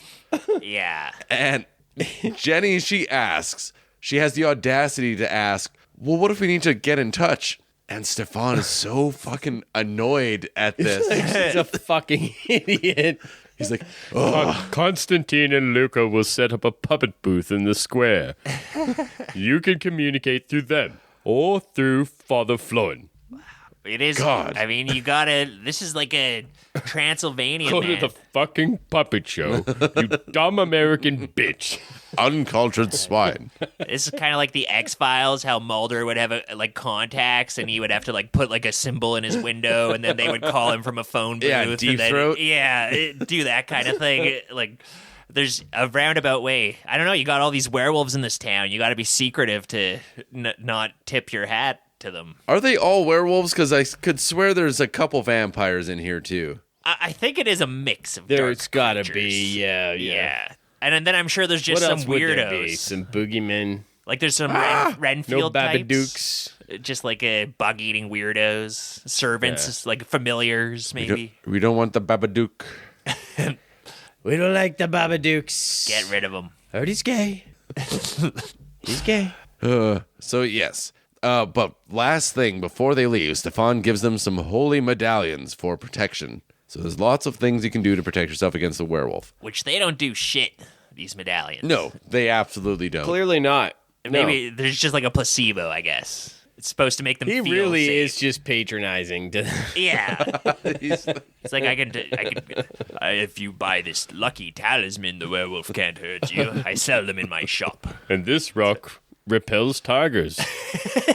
yeah, Stefan like kind of human trafficked these people to Transylvania, and now he's just, well, I'll give you your passports back if you buy some of my medallions. Transylvania can be quite dangerous. I'm so glad my allies are here. Yes, Vasily lost his wife to a werewolf. Be cool, Vasily. These people, they're the new marks. Fish, fresh fish. So now it's the day of the full moon festival, and clock wipe. there's a clock wipe. Put your wipes in. Put the wipe commentary. Clock wipe. Yeah, cut to. I've never even seen this before. Yeah, it's like a clock. It's like a minute hand going around on a clock, and you just like fade it. It's kind of cool. I knew exactly what you meant when you said clock wipe. Hell yeah. So there's a creepy puppet show about a wolf attack, and this Borat type guy is off in the corner. He's like, oh, very charming. The wolf in sheep's clothing. And Jenny's like, My wife. exactly, yeah. Jenny's My like, wife, best sure. prostitute in all of Transylvania. Yeah, So- he's a creep. She suck on other men's blood, but never my turkey pins. Hey, she might be a werewolf. So Ben and Fred go back to their pad, and Jenny's having a little bath, and Ben scares her, and then we get more flirtation stuff. Meanwhile, That scare is so embarrassing. Yeah, it shows like a POV camera moving through the house toward Jen in the bathtub, and you're like, ooh, this is like some scary Michael Myers stuff. And then Ben just pops out like, boo, scared you, in his goofy, bad actor voice. pig dog American voice. Dun, dun, dun, dun, dun, dun. Oh, Ben, you scared me. Yeah, these two have zero chemistry, and I'm just so there for all of it. Back over at Sturba's A sex lightning pad. wipe. Wait, what's a lightning wipe? There's a lightning flash, or like a lightning shape wiping. Oh, wow. Just wipes. I didn't notice that. They really did go wild on that. They went wipes? buck wild on Yeah. all the wipes. Yeah, the festival is going on the next day. One of the fiddlers has no bearing on anything, but one of the fiddlers just has a Hitler mustache. Bears pointing out. It bears pointing out, but it has nothing to do with anything. But it's just that's an unironic fashion statement. He's just one of the freaks in this town. It you is know? the dark country. Many moustache styles which are out of fashion in your cities are still in fashion here. Have you ever seen a mullet? You might know it as a Kentucky waterfall. Prepare yourself. Take it with you. Share it with your family, your friends. Wear these medallions. It will protect you. It will protect you from Theo Vonn. It's the only way to kill them all, is to take out the head mullet. He looks Hello? at night. Billy Ray, this is your cousin Marvin. Marvin Cyrus. You know that hairstyle you've been looking for? Check out this. I'm going to send you a fax or something. I don't know. Makes sense. Oh, you can't see the hairstyle when I hold the phone up to it? That style is pure id. I'll draw you a picture. Id. So, Mariana and Vlad, they're at the festival. They're kind of milling about doing werewolf business. They clock Stefan, who's watching them, and now the game is afoot. Stefan's after them. And Tondo takes Jenny to go find Ben at the Gypsy Village. It should be Romani Village, what they call the Gypsy Village in the movie here. It's kind of a whole funny thing because they start out going through this village and Ben is like, if we get separated, meet back later at this place. And then he's just like, as though they're trying not to get separated. But then at a certain point, he's like, he just says to this random Borat guy that they've been hanging out with, he's like, hey, can you look after her? I'm just going to go wander on by No, wasn't myself. that the guy from the hotel? Oh, was I it? think it was the bellhop. Oh, Yeah, it was okay. the bellhop. Okay. Yeah. Okay, I mixed him up with the Borat. Is it man. very nice? Why don't you come for a walk with me? Yeah, he is Borat, basically, but he's the guy from the hotel. Oh, Yeah. okay. The bellhop. And he's Not creepy. the And, guy from the front. Yes, and he's creepy. but Ben's got good judgment, and he's like, well, you know what? I can leave you here. Yeah, I'm Jenny? gonna go shopping around. Buy her. I'm gonna buy her a gift. Why don't you take her for a walk in the woods? So while Yeah, this is great happening, idea. Ben... But it turns out, like, I think the gypsies, so-called, pardon me, they're not negatively portrayed, really, in this movie. No. They seem to actually mostly all be on the level and looking out for each other. Yeah. yeah, no, this It's is... that creep from the hotel is one of the bad guys, and then there's all these other bad guys that are among them, but they're not of them. The hotel creep is really the main bad guy. Like in the this movie, dwarf guy when you think about it. is among the Roma people, and he seems to be okay. He's playful. Well, he is good. No, he's just straight good. Back at Sturba's pad, she's out of her werewolf clothes, fur stuff. She's in armor now, and she'll be in this for the rest of the movie, for those of you keeping track at home. Yes, it's good. the fucking Gene Simmons armor. It's awesome. Yeah. She walks around, she's talking to the walls in some sort of Latin-type language. I don't know if it's real Latin or what, but she's just going back and forth, and this is kind of what she does a lot. She walks around talking to herself more than most folks. She does a lot of magic and chanting from her lair. Like she'll get a good chant going, and she's got a staff that she'll shake around, and it has an effect on things. Yeah, that staff has like a little goblin on the end of it, too. I love that little goblin. Yeah. We'll talk about I thought it in it was couple a bat. minutes. I thought it was a bat, too. But then it seemed to be more like a little gremlin. It has a tail. Bats don't really have big tails. Yeah.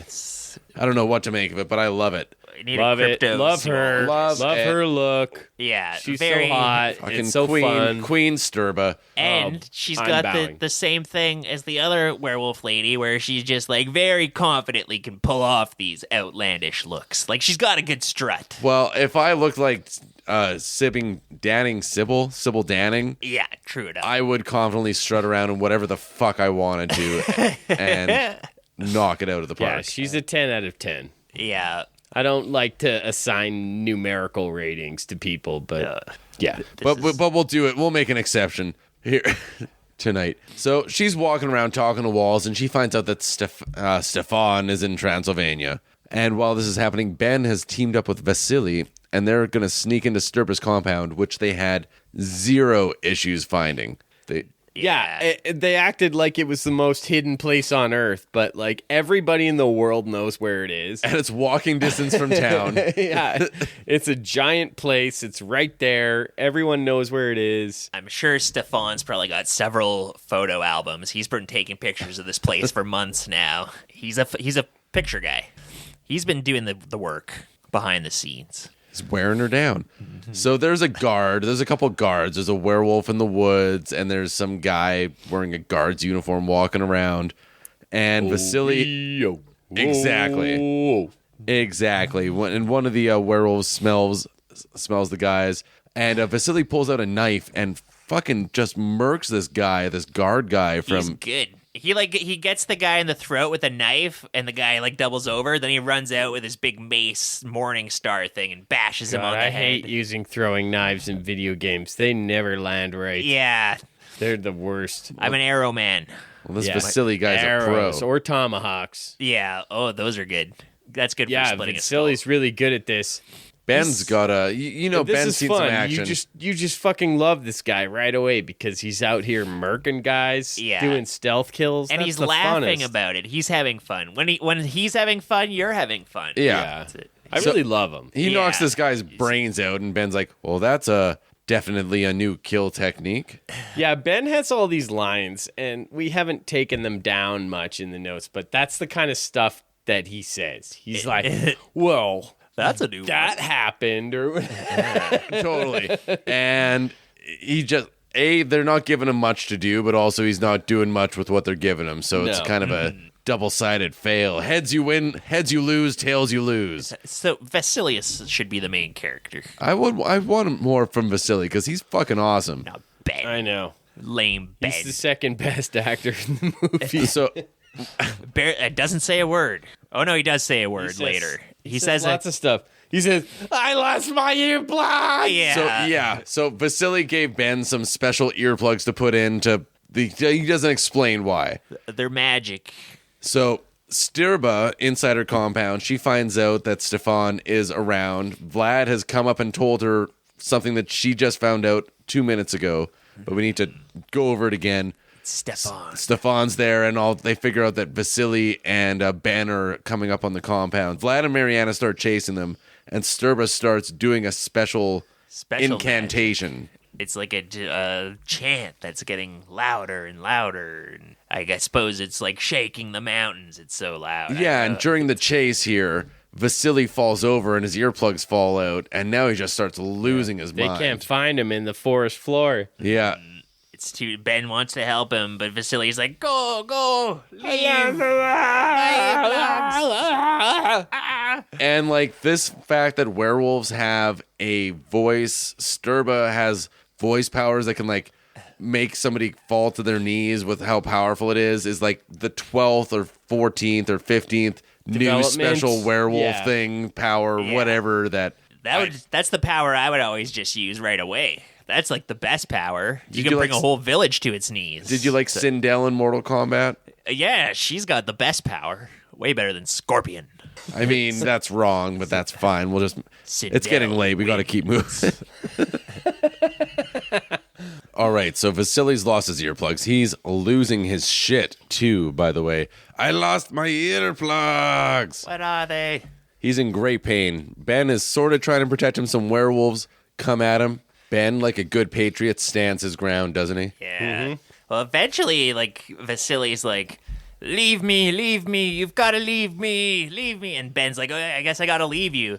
And then Vasily just kind of, like, survives for, like, a few more minutes to the point where I'm like, I don't know if you needed to leave him. Like, I think you guys might have had time to find the earplugs if you just held your just, like, ground a little. Ben's a big, strong guy. Just pick Yeah. Vasily up and take him with him.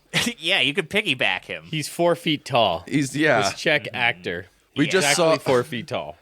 You're telling me Vasily weighs more than Jenny? We just saw Ben fucking rail the shit out of Jenny, like cart her all over Yeah, the. he ragdolled her ass out, God. to the wall and fucking power pounded her. He could toss Vasily around like tossing a pizza dough in the air. No one tosses a dwarf.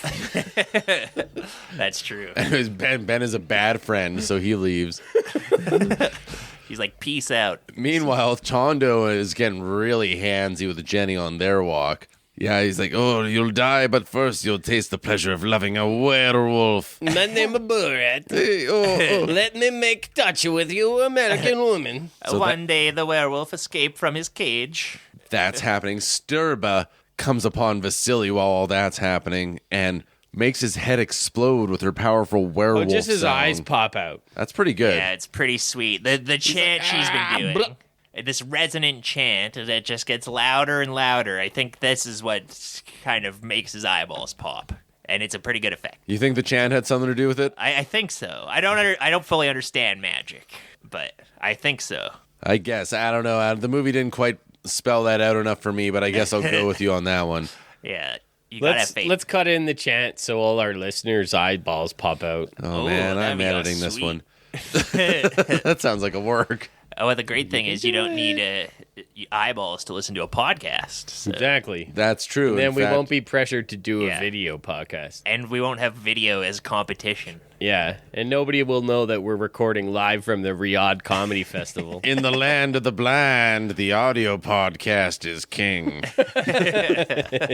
Yes, we're at the Riyadh Comedy Festival, by the way. Yeah, our audience is the Saudi royal family. We took the money We took the money. proudly. We sold out big This is time the on this episode podcast. where we sell out. where the gang we sells start out. doing we start doing ads. And an analogy I We like to love use. the Saudi royal family. They're great. We took those silver coins, which is a great analogy for a werewolf episode. We took those $30 silver. Is it 30? Is that what Judas took? That's what jumped in my mind. I thought it was 40. Oh, maybe it was. We took dozens of silver dollars, and we are fine with that because we're not werewolves. We're here with the 9/11 hijackers. They're about to jump on the mic right next to Pete Davidson. This is good. Muhammad Atta is our special guest on next episode. And comedy is I illegal made- again. It's like, I made the mistake of walking into Louis C.K.'s trailer without knocking, oh, good. Oh, that's good. so he wasn't ready for me. His pants were still up. I was gonna say Yeah. he didn't invite you in. Unfortunately, Russell Peters, we couldn't reach his quote. So yeah. he's not here to do the accents that we needed for this episode. Was Russell Peters supposed to be at the show? Yeah. Oh, Yeah, I think he played there. Yeah, that he's just one of these guys. that for hurt years. my heart real bad. Somebody's heart got hurt real bad. Buddy, gonna What are you get hurt. talking about? We're here too. We're all sellouts. We're right. all sellouts down here, Vonnie. And proud of it. All right. So Sturba, after she blows out Vasily's eyes, she goes and chastises Tondo and has him hauled off to be disciplined because she doesn't want anything untoward to happen to Jenny. Why? I don't know. They have plans for her. She has plans for all sorts of women. Maybe they're going to turn her into a werewolf. Is that? I don't entirely know what's going to happen. But anyways, back at the festival, Stefan sees a dwarf go passing by, and he notices Jenny's medallion. He clocks this thing right away. And it's kind of a creepy look. It's like he's got this mask on that sort of looks like when Hannibal Lecter cut that guy's face off and wore the skin as a mask. It's got that same creepy look to it. That's right. So Stefan, he just starts chasing after him, and the whole while he's chasing after him, the dwarf is letting out a little creepy laughter. Yeah. It kind of reminded me a little bit of Left 4 Dead, whatever that little crying girl was who turned into a raging... witch. Yeah. Yeah. That sort of type of typical scary movie creepy laughter thing. Yeah, he's with me. follow me. Follow me. Oh, come on. Oh, Ben. Just like, yeah. He's sort of a little will-o'-the-wisp. He's leading Ben into a more isolated location. Yeah. While this is happening, Ben is looking for Stefan but he's not there, and Stefan has cornered this little person in the apartment, and he's talking about the medallion. Where did you get the medallion? And then the little person takes their mask off, and it shocks Stefan because it's not Vasily, Unbelievable. But it is Vasily. but it is Vasily. But Vasily's been all beat up. He's been His possessed. eyes have been blown out. Yeah. It's like Sturba has taken control of him with her werewolf magic. Stab.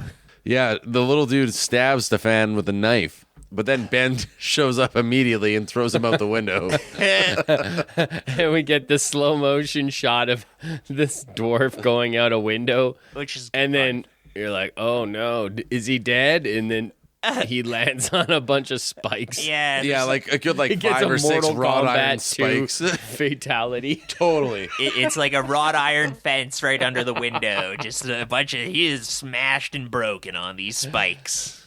Ben White wins. Flawless victory. I love punching people off the bridge in Mortal Kombat. Yeah, those environmental kills were always fun. Feels so good when you kill your opponent. So yeah, back at Sturba's castle, Jenny, she's still alive, but she's moaning in a skull room. She's all tied up to this pillar in a room that's just filled with skulls. And she's Sexually. Yeah, she's very sexually charged with this whole thing.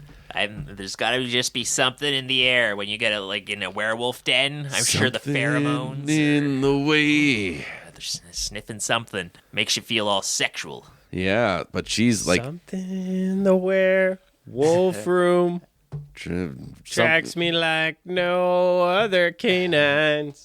That's George Harris. You asking me if I will growl?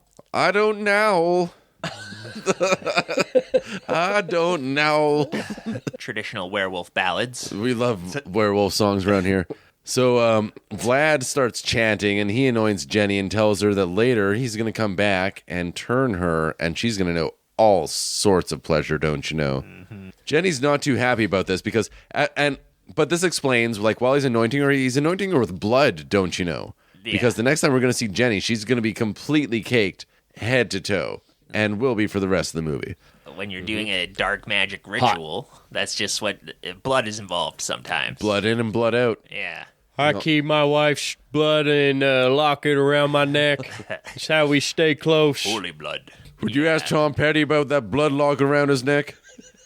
I don't think so. Yeah, this is part of it. That's Billy Bob Thornton. Oh, that's right. Yeah, we need to have... So Those of you who are... We need pop-up video for this. Yeah. My impressions are kind of really falling to the wayside here, so we really need some described video. Vonn does a Billy Bob Thornton face. I can't...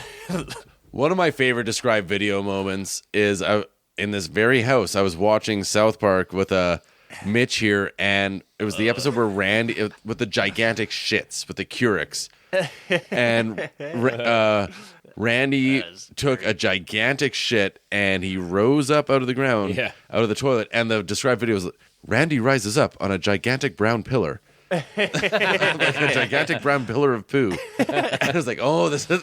And that's funny. That's a funny description. It works. Such an insane thing to describe.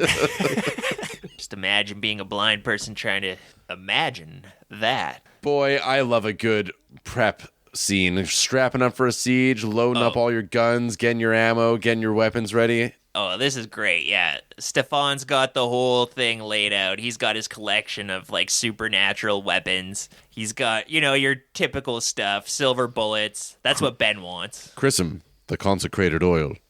Wax from the sacred candles to protect our ears. A dagger forged from titanium. Yeah. A chalice that contained the blood of Christ. Holy water. And this, a rifle. I'll take that, but it's just like, give me that. This is what I'm used to. I'm the gun guy. I'm the gun guy. That's all I know how to do. That's supposed to be a badass line. We'll allow it, I guess. Give me the pocket full of silver bullets and a gun. That's all I need. Yeah, this guy may as well be Chris Pratt. He sucks. So we got a siege on Sturba's. Hell yeah. Howling. The song comes back, and it fucking hits pretty hard this time around. Yeah, kind of. It's been a minute since we've heard it. It's been a bit diminished from all the plays, but still. No, now you know. Now you know. It's been long enough since the other plays, though. Long enough. When it comes back... Feels like an eternity in this 90-minute movie. Howling. That's long enough. Inside Sturba's place, the band is there. Babel themselves are playing for the werewolf orgy. And there is a werewolf orgy. Make no mistake. There's bodies writhing every which way. It is hot. I'm popping wood. Excellent. Mitchell's popping wood. And that's all you need to know about that. The painful John Landis erection. My bones are breaking. Jesus Christ! What the hell is happening to me? Oh, Luke, help me. I'm just going to run away. Sorry, I was helping him, Luther. I'll take it out.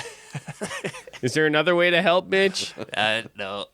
That's my only weakness. That's my werewolf. My werewolf tribe is weak to that. I'm immune to silver. So the hunters, they're taking the path down to get to Sturba's place. Ben's like, I haven't felt like this since I was in the Mekong Delta.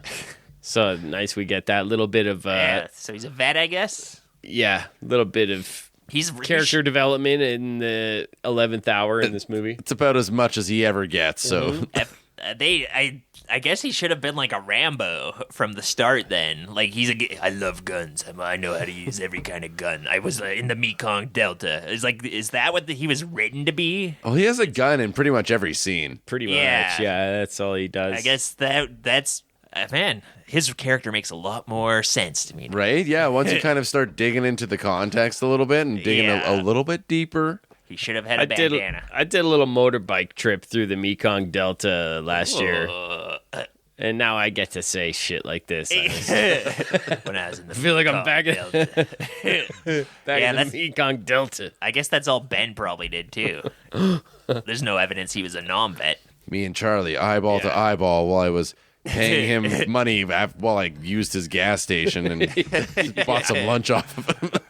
Fair exchange. We left with mutual respect. Yeah, I stopped at a cafe and got fried rice. It was a fucking nightmare, man. You can't even imagine. They got coconut groves. Coconut groves! I've tried making it here, and I just can't get the spices right. Oh, Skinner. He's not even a Vietnam vet anymore. Anyways, Sturba sends her werewolves out to go attack these hunters. She knows they're on their way. She wants them taken care of. So immediately a batch of werewolves come out. They ambush Stefan and the boys. Stefan and the hot boys. Yeah, it's sweet. It's like an awesome fight scene. It's like they're on this hill. The werewolves are coming through the trees at them. It's like a zombie horde. They're blasting them away. Ben like blasts one with a shotgun, and then it's writhing on the ground. He pulls out his revolver and shoots it. He's doing the dual wield perk. It's so cool. Yeah, hell yeah. Stefan has like his vial of blood, and he like throws it at one of the werewolves, and it explodes like a grenade and fires everywhere. This is insane. Like, there's He's a werewolf. got the other guy pinned down, right? They're in a hole or Yeah, something? they're in a foxhole. So there's like a werewolf hiding in a foxhole who like comes out and slashes folks, and he pulls one of the people in. Werewolves using military techniques is something I didn't expect. But I recognize that from the Mekong Delta. Yeah, they use all sorts of... Charlie did that. These wolves learned from Charlie. Ben's just... Fucking VC wolves. Gonna let me win this time, Stefan? You not expendable, Stefan. But yeah, Stefan drops a vial of blood into this foxhole, and it's like something out of Sorcerer. Yeah. It's the biggest explosion in a jungle I've seen since I watched Sorcerer. Might as well be nitroglycerin. Yeah. It's insane how this thing just absolutely goes off. Which, it's not what I expected a vial of blood to do. No, I was kind of expecting it to be more like acid or something like that, but acid effects are expensive. Explosions are cheaper. Yeah. These are very demonic wolves in this movie. Yeah.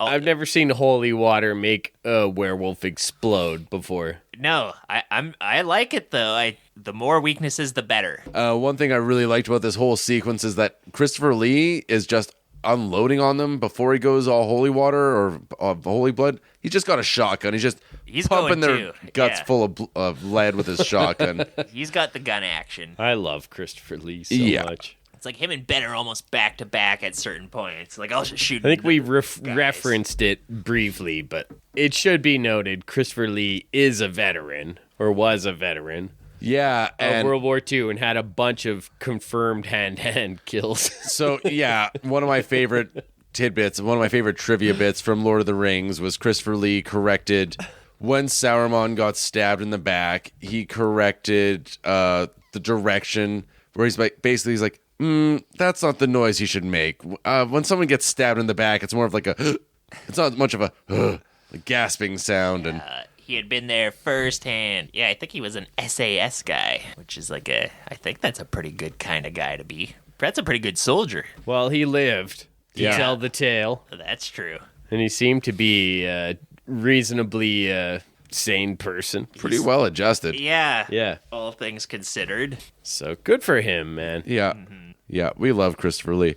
And so Sturba, she's just talking around, doing her Latin thing. She sends a Vlad to get Jenny so that they can do their ritual and turn her into a werewolf, I think. But Vlad has like a horny spasm. I don't really know what's going on here. He's getting a little too horny. He's like wolfing out, but then, they're like, whoa, man, calm down. This is not time for that. Sturba gave us orders. We can't be getting all wolfy right now.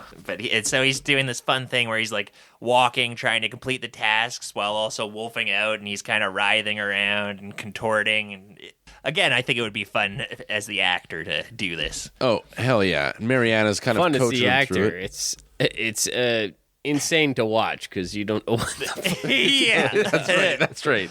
Contort now. Yeah. There's so many rules and unwritten and written rules about what werewolves do and how they live their lives. I don't even fucking know. That it's fun to try to put it all together and figure out just what's going on here. What am I looking at? So they're like, okay, let's go get Sturba. And he's like, No, I must do it myself. so he goes it alone to go get Sturba. O pentacle of power, be thou fortress and defense to Jenny Templeton against all foes, visible and invisible, in every magical work. There's no voiceover in this movie, We get voiceover just in this one scene. and it happens a couple more times. Okay. There's nothing before after the little intro, and then all of a sudden we're just brought into it. I'm like, okay, I could listen to Christopher Lee read a fucking phone book. The movie really becomes clear at this point that it's really about Stefan and Sturba. You might have thought before that it was a Benifer movie, but it's kind of about this queen werewolf, and Have we found out that they're brother and sister yet? he does sort of reveal it casually leading up to this, where they're like, how do you know Sturba? And she's my sister. My sister is a werewolf. My sister's a werewolf too. Everybody's sisters is werewolves in this movie. So they have their final confrontation, and it gets a little weird. This is when the priest goes to Sturba, and she's doing some ritual thing. He tries to sneak up on her, but she throws her bat scepter thing That's at him. right. It comes And this to is life. the best kill in the movie. Yeah.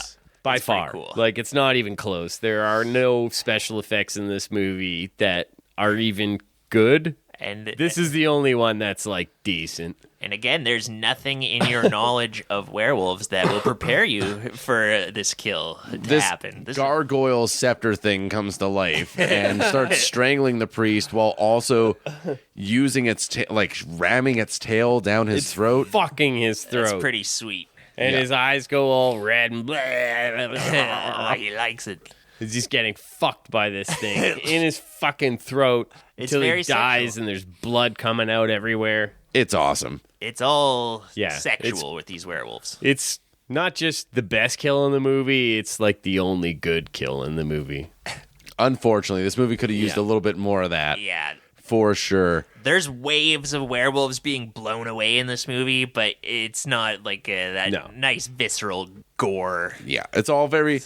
A lot of this movie looks very cheap. Sam Raimi made The Evil Dead for a fraction of this movie's budget. And if you watch his original and look at some of those effects and gore effects in that movie, Yeah.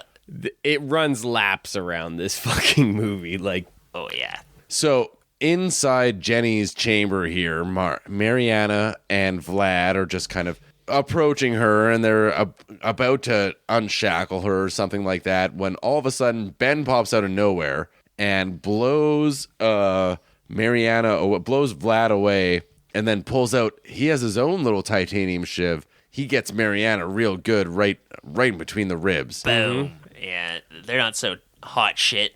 yeah, she doesn't have a great death. She just kind of is like, and she's on the floor, and we don't see her die. Yeah, so it's almost as though like her character's a pretty big nothing of a character, unfortunately. Yeah. Both of them are a little anticlimactic, a little, these were like the main, there's like three main Vlad werewolves and in the Mariana, movie. they should have had good deaths, but they didn't. They should have a encounter all of their own. We spent a lot of the movie on these characters. If I'm seeing the hero or one of the heroes of the movie go against a couple top henchmen, I need to see some broken tables or chairs. Yeah.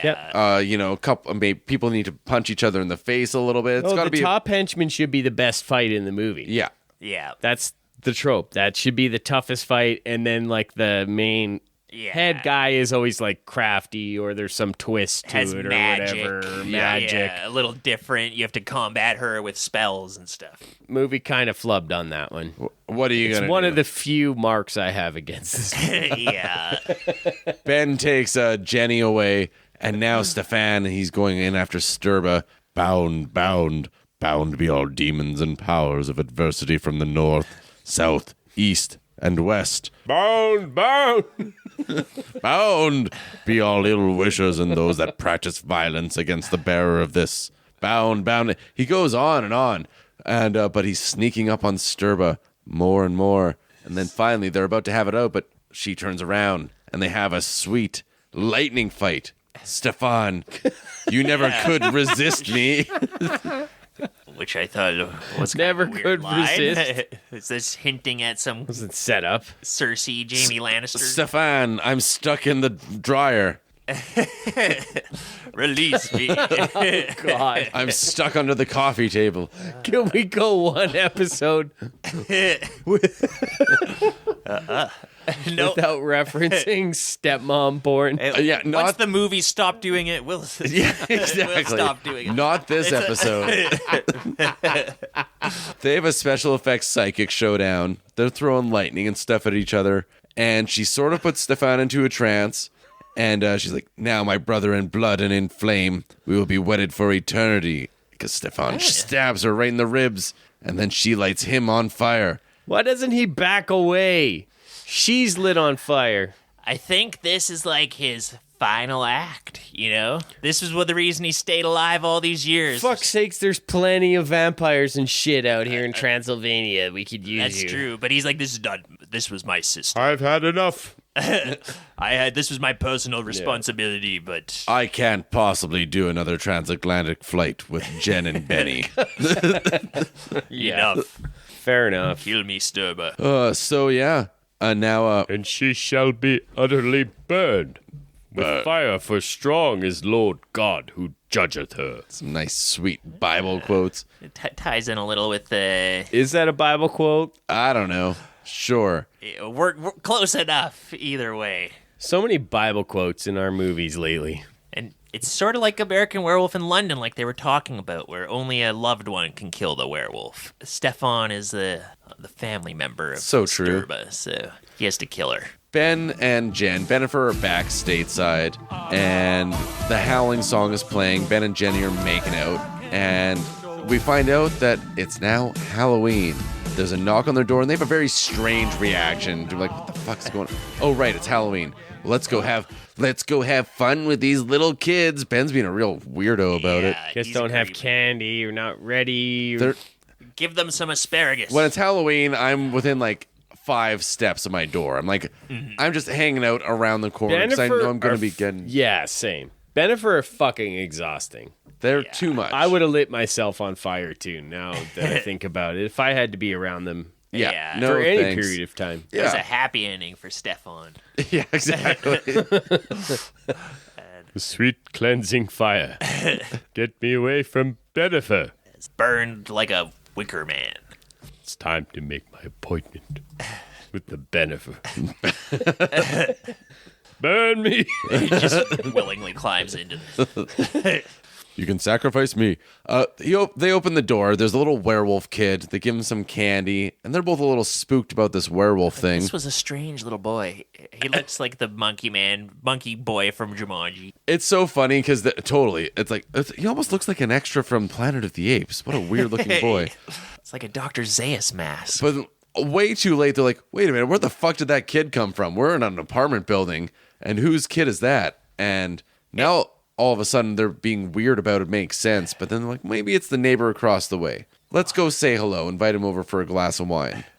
They go meet the new neighbor. He seems to be some kind of sweaty priest. Yeah, he's like a weird pervert priest. And if you knock on a door and a priest opens it and he looks really uncomfortable and kind of like sweaty and just fucking back away. And there's a child around. Yeah, Yeah, call the police. It's uncomfortable. I'm calling the cops. He invites them in This for is- wine. This is supposed to be the twist ending in this movie, or like fun twist ending. What a misfire Yeah. for that. So Compared to the other movies where there are crazy twist endings. so how do you read the twist? I don't know, that there's werewolf shit happening around them. There's a priest molesting a kid. I don't know. So I read it, and I mean, that's all valid. I read it. All those things are happening. I read it as because there's a smash cut to the credits. The band Babel is the head werewolf. Because we go back to the werewolf party, Domi, and they're playing, and they're just having their raucous time playing. Interesting. Mm-hmm. Maybe they're like the vampire Lestat, how he became a rock star at some point in that series. And then he became Skrillex at some point. God, I thought that was cool. Yeah. So then the movie ends so cool. over the credits.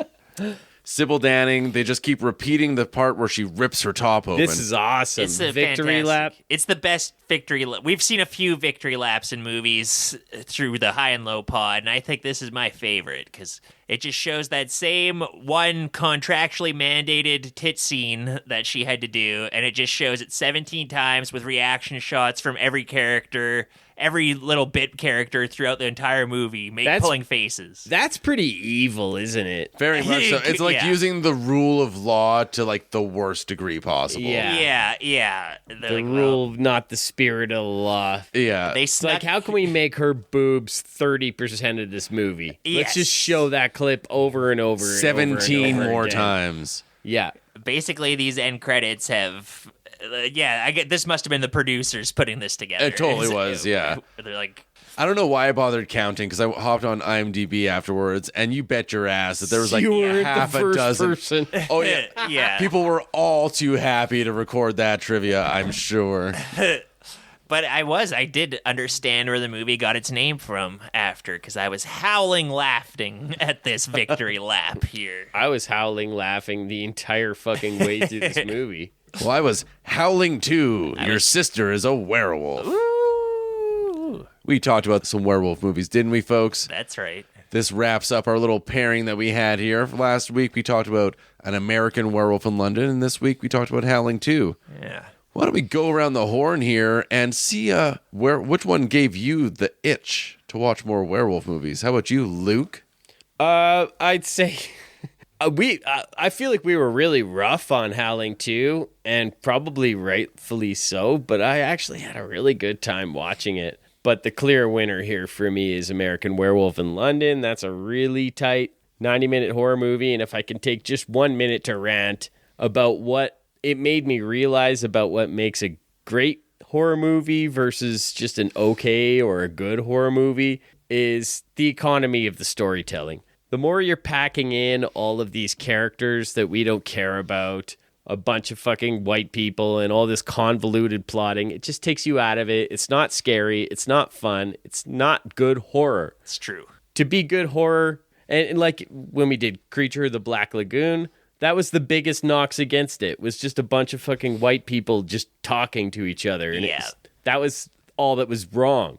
And the more you get it in Howling 1, there's too much of it, and you get it in Howling 2, I'm afraid. There's too much of it. American Werewolf in London, it's clean, it's lean, it's a perfect fucking horror movie. That is why it is my pick. And this logic that I've taken here, this applies to all my favorite horror movies. Vonn, what do you think? Ooh, yeah, maybe we were a little mean, a little down on We were a Howling little 2. mean. But you know what? This movie deserves to be punched down upon, but also it very much deserves to be seen. It's a blast. But if I'm picking a werewolf movie to see, it absolutely has to be An American Werewolf in London. It is a perfect movie. It is so tight. It is scary at times. It is funny a lot of the time. You'll laugh, you'll cry, you'll hurl. You'll have a great time watching it. All the stuff that we said about it, I mean, it's not a bold, it's not a brave decision to pick American Werewolf in London, but I really do have It's a personal endorsement of John Landis and Max Landis. Yeah, both of them, all the things they've done, all the things that have They're happened here on the at movies. Riyadh with us. That's right. Yeah, they we were in between them. They sandwiched us in between the Landis family. It's a real murderer's row here in Riyadh. Sorry, you're doing your closing thoughts. I shouldn't interrupt. No. I just want to. Even though I'm picking An American Werewolf in London, I really, really strongly recommend Howling II. This movie was fucking awesome, and I can't wait to watch more of this franchise. Because, I mean, yeah, where do you go from here? I can't wait to see it. What about you, Mitch? Yeah, but much like you guys, I don't see how I could not pick An American Werewolf in London in this pairing. But with that, I really do think Howling 2 is like up there with the funnest movies we've done on the pod. Like, I enjoyed it that much. I like Christopher Lee. He's always a pleasure to watch. You're totally right about the economy of storytelling and everything, but Howling 2 almost goes so far in the other direction with it, like it makes it so unnecessarily convoluted and adds so much lore that you're like, okay, this has come out the other side where I'm just soaking this in like pure entertainment. It all makes sense after a while because it's like, well, fuck, I don't even care. Yes, of course. It's like Calvin Ball, just throwing werewolf Yes. rules out there. Howling 2 is the Calvin Ball of werewolf movies. That is a great analogy. Yeah. But ultimately, yeah, you have to give the thumbs up to American Werewolf in London. Well, I think that's our first one this season of Around the Horn Agreement for one movie. It's An American Werewolf in London. No surprises on my end. I kind of figured that's how it would shake down, but I had a blast talking about all these movies anyways. Well, that about wraps it up for our second annual House of Horror. Thank you for listening to the High and Low Movie Show. If this has been something you like, why don't you rate, review, subscribe, all that stuff, and tell a friend, tell your werewolf sister. Yeah. And suck her blood. Any of your family member. I am a scary werewolf. Drive a stake into your werewolf sister's heart before she does it to you. Yeah. And not, it has to be like titanium. And how do you know if she's a werewolf? If you're wondering, listeners, she's your sister. Yeah. That's how you know. Your sister is a werewolf. That's what we learned today. Period. I'll never believe you.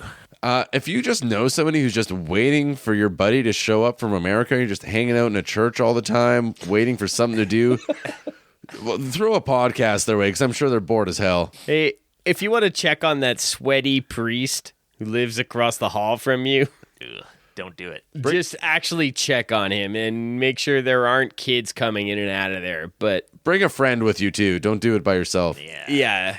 yeah, See something, say something. yeah. If you need to deprogram a priest, give him a podcast to listen to, and it'll fucking make the demons come out of him. That's our podcast. We're guaranteed to make the demons come out of you. If you have a friend who just likes to go and badger people at funerals, like the day, and like talk to people the day they're burying their loved ones, and telling them that they're werewolves and stuff like that, They're horribly cursed. you really need to get them a hobby. And I suggest A this girlfriend, podcast. maybe? Yeah. Well, this won't help them get one of those, but No, definitely not. they need help anyways. Check on them. I think that's nice that your friend's looking out for you and wants to make sure your sister doesn't become a werewolf. Well, all right. Thank you for listening to the High and Low Movie Show. That's it for spooky movies for now. Luke, where are we going next time? Well, partner, I was thinking we'd go a little bit down John Wayne Lane. Oh boy, I'm a little bit country myself, Yeah. Bard. Is that you, John Wayne? It's me, John Wayne. Is it me? We're going to talk about The Searchers, John Ford's The Searchers. And then we'll follow it up with a little episode on the one where John Wayne plays Genghis Khan, the Conqueror. So we'll be talking about what's probably John Wayne's best movie and what's widely regarded as John Wayne's worst movie. Which is which? You decide when we tell you our decide. opinions. Yeah, I mean, we might just like one more than the other. I don't know which will be which, but It's the duality of John Wayne. I don't know. I can't wait for that, Pard. We're gonna get to the bottom of it. I'm every man. Okay? I'm everyone. I'm every John Wayne. Inside of me. Boom dam ba ba doom ba, baby. Pilgrim. Well, until next time when we're going to John Wayne Town, thanks for listening to High and Low. I'm Vonn Gulziola. I'm Mitch Held. McDies. Scare you later.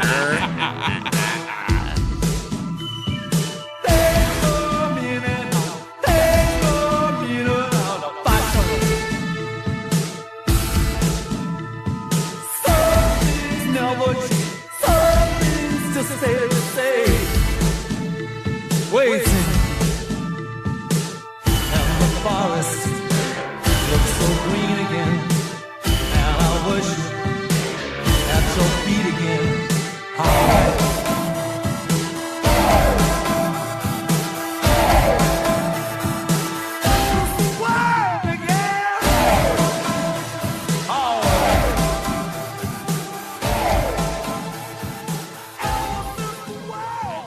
Villains sexualized, like Sturba. I don't need my heroines sexualized. Oh, big time. Sturba. Sturba. This is my sister. My sister. My